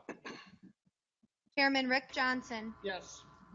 Chairman Johnson, you have 4 yeses, 1 no, motion passes. The applicant Green Skies Hoover LLC number 8. Also for a pre-qual and a license. Board, what's your feelings? Chairman, I'll make the motion that Green Skies Hoover LLC grant them application, pre-qualification, and operating license status. Second. Moved and supported to grant Green Sky Hoover pre-qual and a license. Discussion? They do have pre-qualification status Oh, they do? I'm due sorry. to your previous vote. Oh, So gotcha. These are the So, same okay. owners. Okay, gotcha. Yep. Okay, go ahead and call the roll. David LaMontagne, Yes. Vivian Picard, Yes. Nicole Cover, Yes. Donald Bailey, No. Chairman Rick Johnson. Yes. Chairman Johnson, you have 4 yeses, 1 no. Motion passes. Okay, number 9. I feel I'm in the wrong spot. Grant a license to Green Skies Healing Tree LLC. I'll make a motion to approve the state operating license because they already have received pre-qualification under the Green Skies Far West. So it'd be Green Skies Healing Tree LLC, grant a state operating license. Support. Moved and supported to approve applicant Green Skies Healing Tree LLC. Discussion. And I would just reiterate my point that based on what's presented, and if something changes, there's going to be due process. And I think it's a good public service announcement for all applicants. But same thing, if you didn't disclose, we've taken an approach there. So if something changes, then there'll be something happen. But we assume that. Okay, any other discussion? Clerk, call the roll. David LaMontagne, Yes. Vivian Picard, Yes. Nicole Cover, Yes. Donald Bailey, No. Chairman Rick Johnson. Yes. Chairman Johnson, you have 4 yeses, 1 no. Motion passes. Okay, number 10, Precision Safety Innovation Laboratories, PBI PSI Labs. This is just for a license, correct? Correct, for a safety compliance facility license. Okay. Mr. Chairman, I'll move to grant the PSI Labs LLC an application for a safety compliance facility license. Second. Moved and supported to approve PSI for a license. Discussion. Chairman, I have one question. I believe it's again for Chris, and it's related to the same question we had for the other lab that was up. The technology plan, they're going to use a software vendor, Confidential Cannabis, and in the technology plan it says that Confidential Cannabis is in the process of integrating with Metric. My understanding, they have integrated. Don't they have integration? Yeah. Yes. Also, They have in other states as well. I Yeah. believe they've got integration. and also, if the third-party integrator they choose to use does not happen to integrate with Metric, they can integrate with Metric directly. These Yes. all the licensees Yes. can? Yes. Yeah. They Okay. can. Yeah. So they can go direct with. Okay. All right. Very good. That's the only question I had. Thank you. Okay, any other discussion? Clerk, call the roll. David LaMontagne, Yes. Vivian Picard, Yes. Nicole Cover, I have a new name. Donald Bailey, Yes. Chairman Rick Johnson. Yes. Chairman Johnson, you have 5 yeses. Motion passes. Okay, we need a motion to take off the table Iron Labs LLC. Motion to go back to Iron Mountain LLC. Is there support? Second. All in favor to take off the table Iron Labs LLC, say aye. Aye. Opposed? Yes, I'm opposed. I'm still. Okay. All right. Any board member now? You have a motion. We had what is our motion now? It's Motion to to, approve. It is a motion to approve? it's to grant the license. Okay. Do you have our answer? Yes, Mr. Hannah called DFS. They have passed inspection. If at this time they don't have any flammables, therefore they have passed inspection. If they choose to get flammables before they can do that, they will have to get a cabinet and have that inspected. But they are approved in their current state. Thank you. Makes sense. Okay, any other discussion? Clerk, call the roll. Iron Labs approval? David LaMontagne, Yes. Vivian Picard, Yes. Nicole Cover, Yes. Donald Bailey, Yes. Chairman Rick Johnson. Yes. Chairman Johnson, you have 5 yeses. Motion passes. Okay, we're done with the licenses approvals. Down to number 8, department reports. Mr. Director.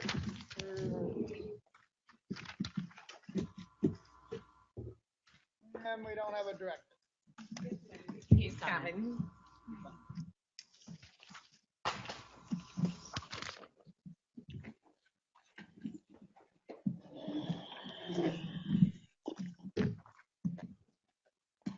Thank you, Mr. Chairman. As always, I have some updated numbers for the board's consideration in terms of application volume that's been received to this point. This says as of 8/3, which I think is last Friday, we've received 637 paid pre-qualification applications. In terms of license applications, we have 18 grower A, 4 grower B, 130 grower C, 44 processors, 137 provisioning centers, 8 secure transporters, 6 safety compliance facilities. The secure transporter, you may note, went down from 9. That wasn't a mistake. We actually had a withdrawn application. That's why they went down to 8. And we have 104 municipalities that have now, that we can confirm have adopted ordinances to opt in under the MMFLA. In the last month, we did issue 2 bulletins. On 7/17, we issued one about the 30-day transition period, just trying to draw attention for licensees so they're prepared for when they achieve licensure that they have 30 days to enter all inventory into the statewide monitoring system, and some details around that. And on 7/23, we issued a bulletin regarding, this was produced by MIOSHA, regarding worker safety requirements. There's nothing adopted in the rules specific for worker safety because those standards already exist. So MIOSHA was nice enough to put together some of the standards that would apply to these types of facilities depending on the scope of their operation. So they're aware of what their requirements are there. Any questions on either of? Yes, sir.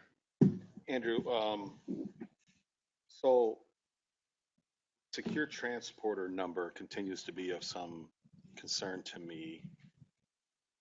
And I guess if you're one of the 8, that's cool. But, you know, and I might have mentioned this before, and somebody in the audience a number of months ago talked about this notion of home delivery. And, you know, the approach, I think, has always been that this is about patient access and medicine, right? And if that's true, I'm not sure how come this hasn't come up before. I might have said something to somebody. I'm required by my healthcare provider to have my prescriptions delivered. And like, I can't go to the store, right? They gotta be home delivered. So not sure why this hasn't come up before. I'm bringing it up, not because I necessarily have any kind of particular interest. I just think it's of some concern to me that there's going to be 8 secure transporters. And it looks like to me that there's going to be secure transporters required at every step of this process. And I don't know where these people are going to come from. Perhaps there's more in the pipeline. I don't know. But I just want to tee up the conversation. You don't have to respond. I'm just kind of throwing it out there that, you know, perhaps at some point we're going to have to start thinking about how we are going to see to it that these patients continue to have access. So that's all I'm saying. No need to respond. It's a pleasure seeing you. Can I respond? Okay. The only note I'd make that with secure transporters, there was a Public Act 10 that was passed in 2018 does clarify that secure transporters can travel through any municipality regardless of whether or not they've adopted an ordinance. So any licensee can operate statewide. So I don't know what the right number of them will be in terms of demand, but in theory, even a single transporter could scale up to serve the needs potentially between all the facilities. So yeah, maybe it's not a problem. I don't know. I don't know. But we do have others in the pipeline, so we'll continue to work on those. We do recognize only one's come through so far. Yes, sir. As I've been watching these different applications come through, on them the other day, we have a lot of them, a fair amount of them anyway, that only have one applicant as the owner or operator, whatever you want to call them. What happens if something happens to that operator? Licensee, I should say. So the licensee, the ownership has to stay in place for that license to continue to be valid in that circumstance. So any changes in ownership have to be approved by the board. So I do think it's important for licensees with small ownership groups to consider what their plan would be in those circumstances, whether they need to, potentially take on other owners in order for the continuity of their operation. That's why I'm bringing it up. I don't want us to get in the same place we got into with the non-disclosure stuff. Something that, heaven forbid nothing happens, but the reality is life goes on and things do happen. And I hope that the licensees are prepared to deal with that, however they have to deal with it. Sure. Okay, thanks. Anything else for the director? I have other stuff too. Oh, do you? Oh, Yeah, okay. I was trying to stop. I was trying to stop after each category. Mhm. Just in terms of an overall program update, I want to reiterate some of the comments I made last time, more for the benefit of applicants and licensees to be considering, particularly for temporary operators, but for all applicants, how they will make the transition to becoming a licensed facility, the timing of that, the impact on current operation, to consider that and be prepared for that, inclusive of entering the inventory into Metric. If you're a temporary operator, you have to obtain tests for all the products, and that's the full scope of tests. So for example, if someone's operating a provisioning center that has a variety of products, all of those products then will have to go through all testing protocols before they can be sold upon achieving licensure. Also considering establishing business relationship with those other licensees. Specifically, I think the key points in the process are with safety compliance facilities as well as secure transporters. Once licenses are officially issued, you'll be able to go to our website and do a search on anyone that holds a license in any capacity. Also wanted to mention when licenses are issued, along with the actual issuance of the license after collection of the regulatory assessment, notice will be sent to the primary owner with instructions on registering with Metric and designating their system administrator for Metric. That person will have to complete Metric training in order for that licensee to be issued an API key. So that's another consideration that has to occur before any other process can take place. The acquisition of tags, the tagging of product, the testing processes. So it's important for new licensees to be considering who that's going to be so they can quickly move through that process. Metric is already starting to schedule trainings for approved businesses. And one other thing, we are producing a safety compliance facility guide that accumulates all the rules and guidance that we've issued through the bulletins into one place. So anyone that's operating a safety compliance facility or interested in those testing standards will be putting something out that kind of captures all of that into one document. We've issued a lot of guidance regarding testing processes and the operations of safety compliance facilities, so we thought it was wise to consolidate that into one place. That's all I had.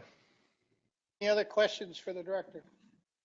Thank you, sir. Appreciate you. it. I just have a quick question under the system administrators for Metric. So in my line of work, we have a monitoring program as well, and we limit or we regulate who has access to that and who can feed into that. Is that going to be similar in this system? Or? Correct. So we will reach out to the primary owner. So that's the person with the greatest share of interest, for them to be the one who communicates to Metric and assigns who their administrator is, and then they can assign roles to their employees, either directly in Metric or through their third-party system that communicates with their own sign-on and or like it's Correct. not delegated under like if I'm an owner, I can't use my sign-on and let Vivian input it. Just so if we start to see ability of the licensee to determine access by their staff and control that access. So any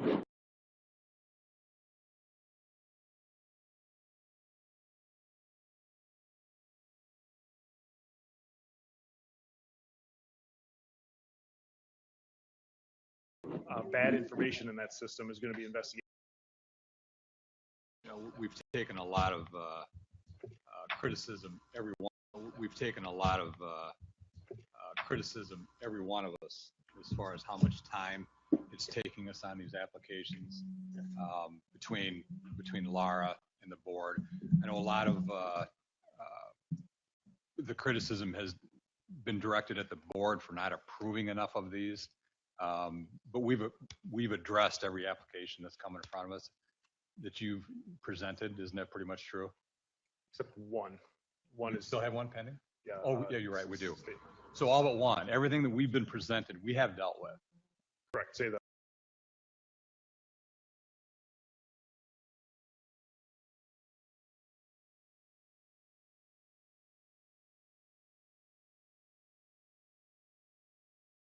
the application section on July 6th for follow-up. And that follow-up came in on, today's the 9th, came in on August 7th. Responsible party for any delay is not accurate. There's responsibility to go to everybody. Certainly, and we continue to try and work and make our process more efficient. We implemented the program timely based on the statutory constraints, and certainly had to do some learning as we went in defining the process. And some of that has involved, as applications were presented to the board, to some degree having to backtrack through applications to refine the process and ensure that you are getting the information that you requested to make decisions on the applications. Additionally, it has been a frustration with the timing on responses, and I think probably even more so than that, receiving complete information on the front end. I mentioned this at the last meeting that we put out the checklist on the supplemental documentation that was going to be required for the application, I think a month before we even published the first version of the application. And even going back to that, that hasn't substantively changed. And we still continually see applicants who don't submit W-2s and 1099s. They certainly don't disclose all of their bank statements. So they're routinely going back and issuing supplemental requests. And I think one thing applicants have to bear in mind is when we look at the volume of documentation that these analysts are reviewing, if they send a deficiency notice and then there's a response that's returned, depending on how long it's been since they've looked at that file, they don't have to refamiliarize themselves with the scope of hundreds, if not thousands of pages of documentation. So it's a challenging process, and we understand that applicants are doing their best in terms of trying to comply, but I think it's imperative that on the front end, they're looking at the checklist and the documentation being requested and ensuring that they're submitting it in as complete a fashion as is possible.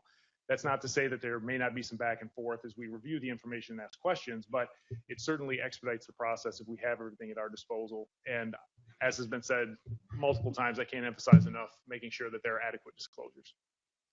No one in the process, from the applications, from the enforcement, from the board, and certainly from the applicants, is going to say that there's not enough data collected.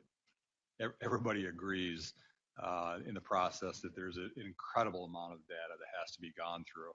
And the quicker that it gets to the application section, the quicker it gets analyzed by the Chris's section, and the quicker it gets to us.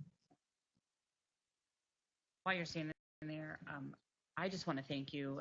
This is a new board with a lot of challenges, and I think you're a great face for our state. I mean, you are under a lot of scrutiny, your whole staff. I don't think we get thanked a lot as the five of us sitting here, but I don't think the entire staff and I've had a lot of interactions with Laura and different, I don't think you're paid enough to deal with what you are dealing with. Sometimes I'm kidding. But I'd entertain a motion. Yeah. But and we don't get paid obviously either, but Careful of those questions. yeah, You never know where they're going. but I mean, all kidding aside, we're all here trying to do the right thing, and some of us are investing a lot of hours to do the right thing, and I think you're handling yourself and being very composed, even sometimes from us firing at you. You're getting it from all different directions. So I just wanted to take the time to say thank you, because we put you up against a lot, and so do the people in the audience as well. So thank you.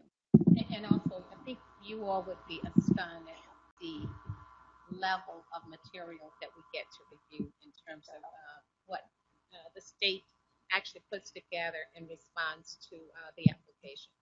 Well, these folks won't. They're the applicants. They know what they submitted. No, but in terms of all of the checks and the background and all of that, the information that's presented to us for review is amazing. So they do a great job of putting the information together and also of summarizing it and organizing it. So thank you so much. As long as I'm being thanked personally, I think a lot of it is owed. We do have a great staff. Brian and Chris and Colleen are all here, and Sarah Hernandez, who is our IT manager. They put in a tremendous amount of work. They do get paid, but also not enough, and certainly not for the hours that they're putting in, but we appreciate the recognition. Okay. Thank you. 5-minute break.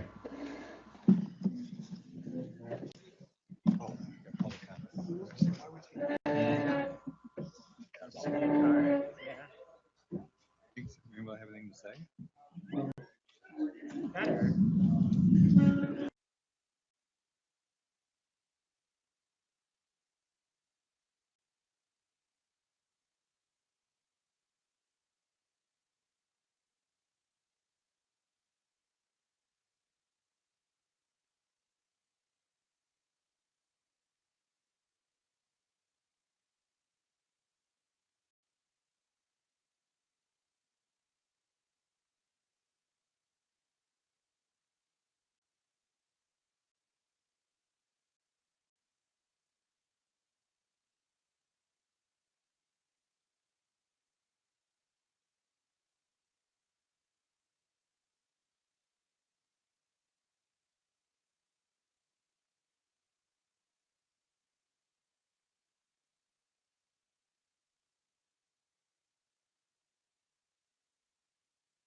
questions. With that said, the first one is Dan Nunez. Munoz, I'm sorry. I'll also add, just as a reminder, that public comment is an opportunity to present your comments to the board for their consideration, not to necessarily engage in a dialogue or back and forth or have any questions that you have answered. Thank you.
Okay, thank you. Next is Eric Foster.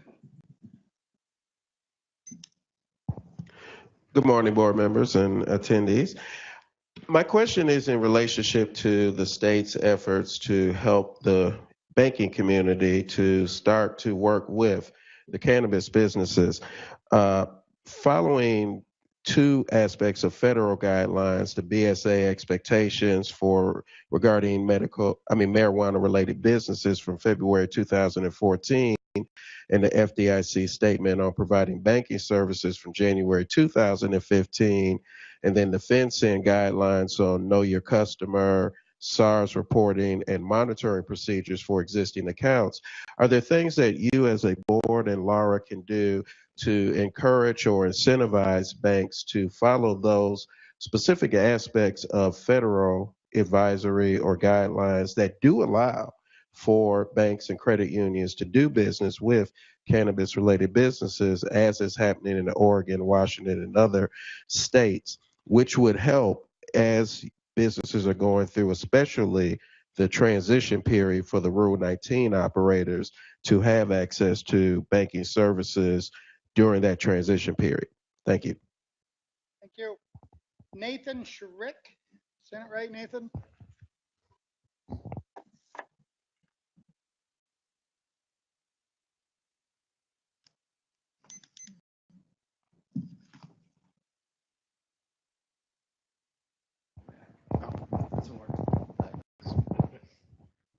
My name is Nathan Shevik. Good morning, everybody. I'd just like to speak to the board. They've tended to focus on failure to disclose and bad moral character for most, if not all, of their denials. Specifically regarding failure to disclose, there have been instances where a person has failed to disclose decades-old arrests or convictions. Today, I'd like to specifically address the misdemeanor convictions. Many applicants are forgetting to disclose old misdemeanor convictions due to the fact that they never realized they were misdemeanors to begin with. I would like the board to seriously consider and remember the fact that the vast majority of the public do not recognize or understand the difference between a moving violation, a civil infraction, and a misdemeanor when they are issued a ticket for a matter, particularly when their only required action is to pay a fine. Therefore, with regard to misdemeanor convictions, the board should not be penalizing an applicant for the general lack of knowledge and should not be taking these matters into consideration when evaluating an application, particularly when it is often the case that none of these misdemeanors are a basis for disqualification under the statute, and when the applicant could not have failed to disclose the fact that they never knew. Thank you. Thank you. Paul Samways. Good morning again. It's Paul Samways with Cannabis Accounting. I'm a CPA. I want to talk about, first of all, I want to thank Laura for looking a little harder at these previous operations, because we're finding things that you guys are going to see, like people making $30 to $50 million over the last 9 years. in some of these municipalities. So I'm glad that you're able to see that and see who's paying taxes, because I think marijuana should be safe, legal, but taxed. And as long as people are paying taxes, they can use that money. Okay. And it's important, if you read that Safe Harbor banking book, you'll notice that 94% of the deposits that come from cannabis businesses goes right back out the door. And that's because they don't have access to any commercial lending at all from any federally insured institution. So I don't want to come off like an old man that yells at kids to get off their lawn. But, if we don't get this right the first time, when are we going to have time to fix it? So the last thing I want to talk about is sales tax.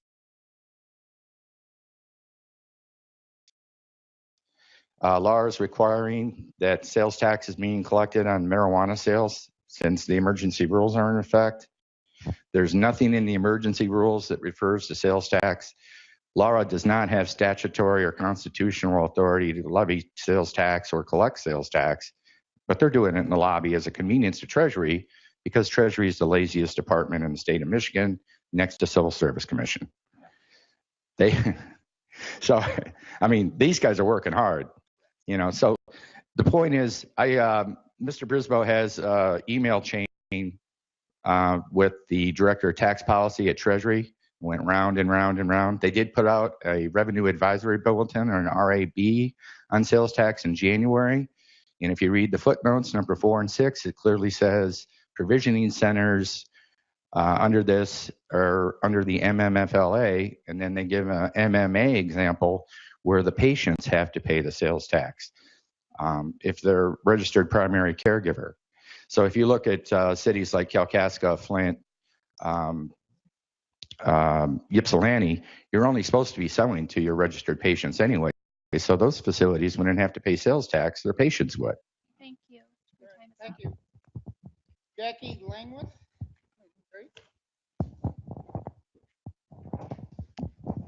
Hello, thank you. My name is Jackie Langwith. I'm going to read a statement on behalf of Polichell and Associates. We appreciate the opportunity to comment on this nascent licensing process. We understand the Medical Marijuana Facility Licensing Act, the statute, gives the board the authority to conduct due diligence to determine an applicant's eligibility for a license. And this requires a certain amount of investigation, particularly with regards to an applicant's source of funds. However, Lara is asking questions and requesting information that are wholly unrelated to any statutory requirement and appear to have the goal of assuming nefarious intent from perfectly normal business transactions for the purpose of denying the application of an otherwise well-qualified applicant. The Act states that the board may consider financial ability and experience, financial ability to purchase and maintain insurance, and the sources and total amount of capitalization. However, requiring explanation of bank transactions over $1,000 going back 3 years and asking for company and bank information for wholly unrelated non-marijuana business interests of the applicant go well beyond the scope of the statute and the board's authority and bear no relation to the scope of the elective financial criteria in the Act. The financial due diligence investigation purpose is to determine whether or not a person is financially responsible and capable of running a business, not to attempt a forensic accounting of a person's financial history. This is concerning not only because it is not supported by the statute, but because it seems that Lara is actively looking for reasons to deny a license.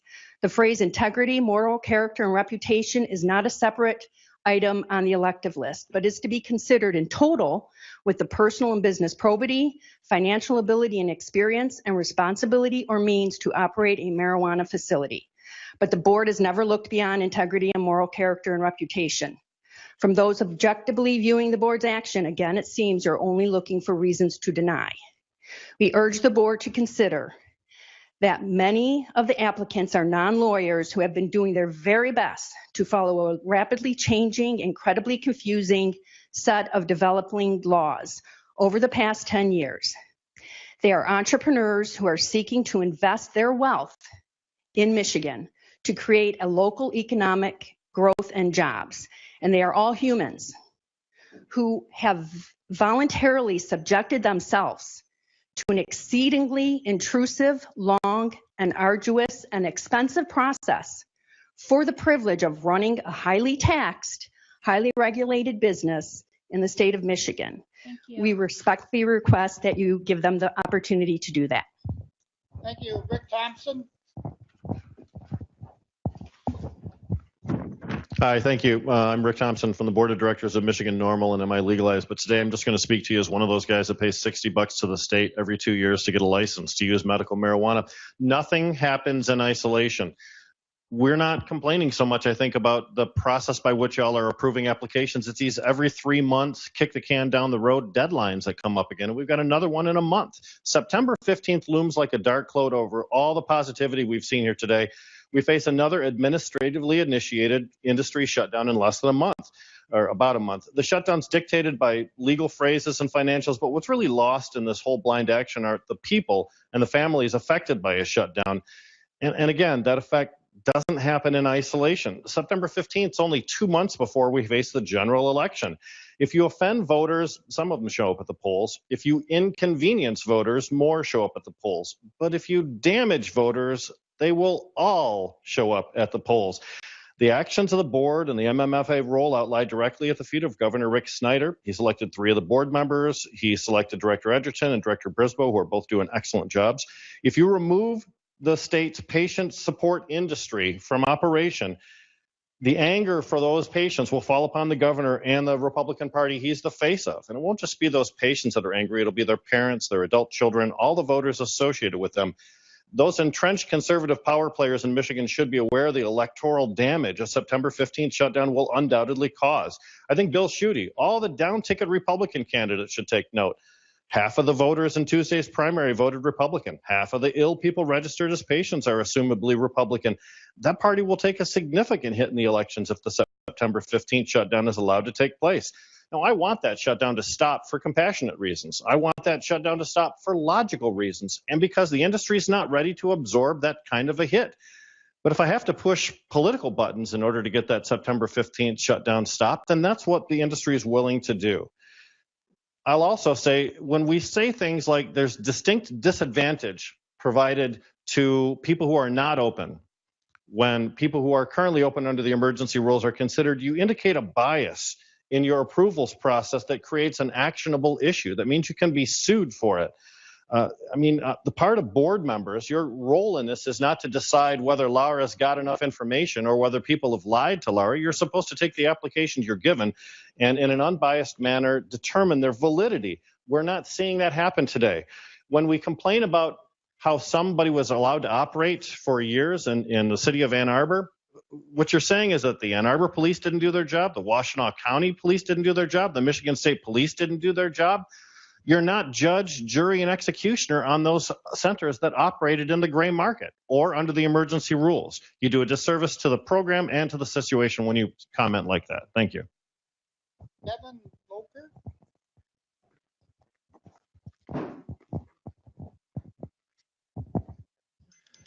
Thanks again. Just wanted to hit on a couple things, and it looked like we went the right way. When we're talking about the pre-qual, part 1, it's about the individuals, their finances. Once we cover that, we've got them pre-qualled.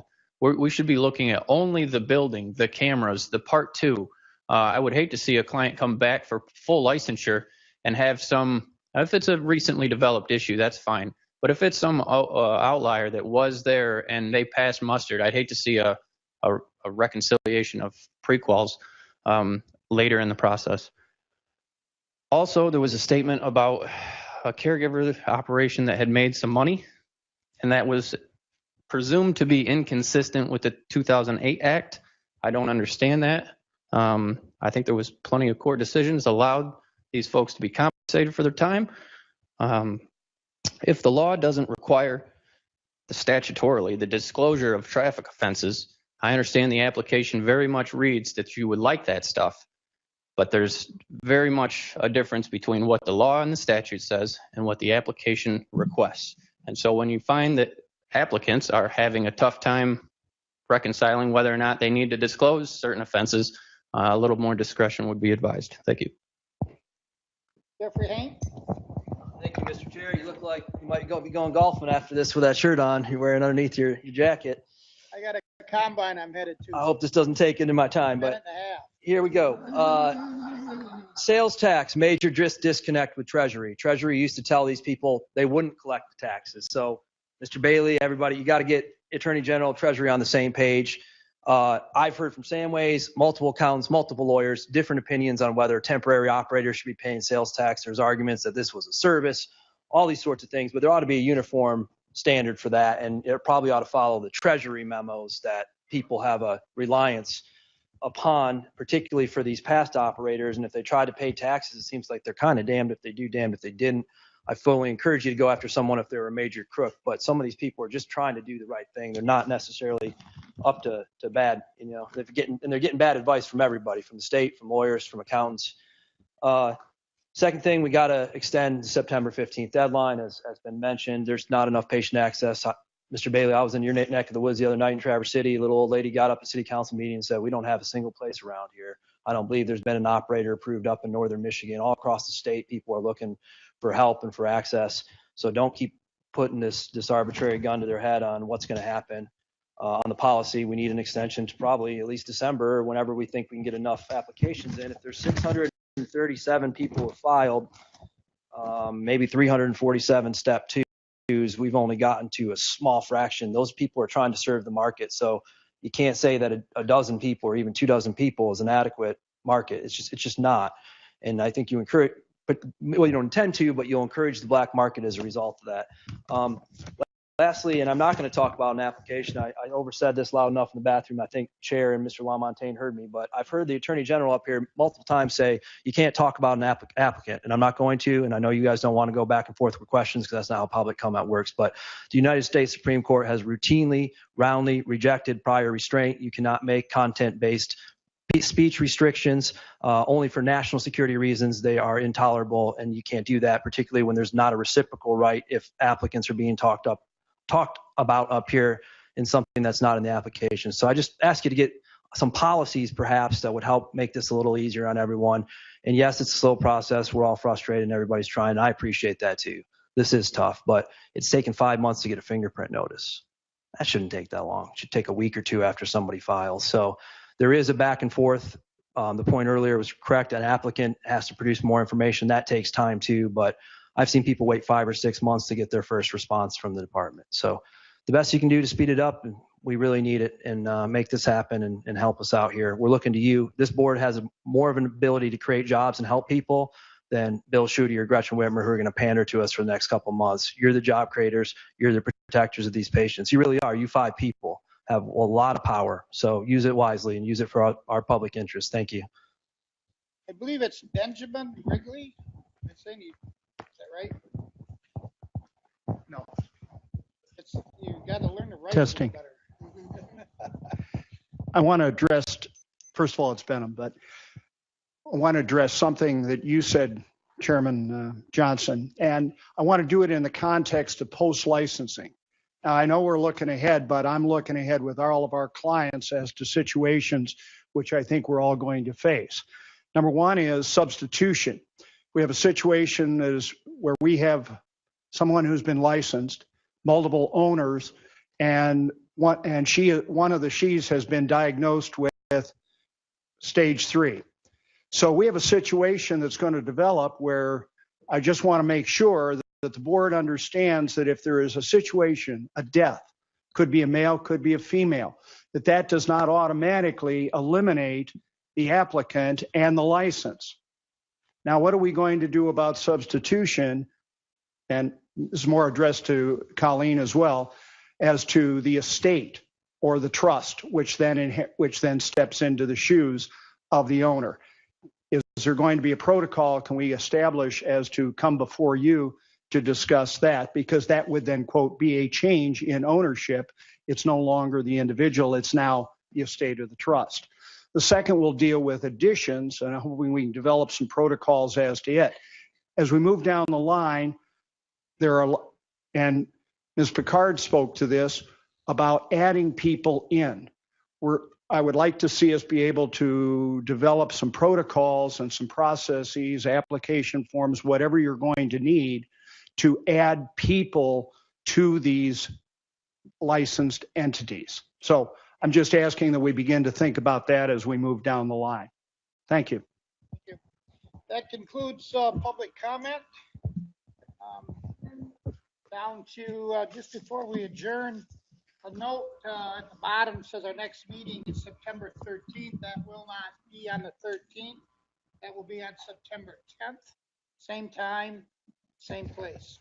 Just make a note of that. It'll get published out, but what? That's how it says here. Yeah. Oh, okay. So that's wrong too. Williamson building.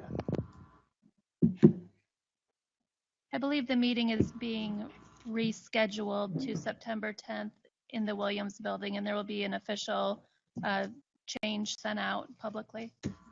We stand adjourned. We need a motion to adjourn. Mr. Chairman, In favor? Mr. Chairman, I got one or two comments I'd like to make. Regarding the September 15th, we didn't make that decision. The board didn't make that decision. As many of the comments and many of the suggestions, you're directing them at us and things we don't have any control over. So we appreciate hearing them, but to think that we're going to have influence on some of the stuff, it's just not in our purview. And the nice thing about our caregiver system from the 2008 law is there's well over 270,000 patients and 43,000 caregivers. Those are year-old numbers. Those numbers are certainly up for both categories. So there is a process. It's not high and dry. It may not be as convenient as it was yesterday, but it's not pulling the rug out. It exists. The caregiver system is there, and that's something that everyone knew was coming. It did get pushed back a couple of times, but the caregiver system is still there to take care of everybody. All in favor of adjournment, say aye. Aye. We're adjourned. Thank you. Hey, do you have parking things? Kelly, do you have things for parking? Do you stick in a thing and it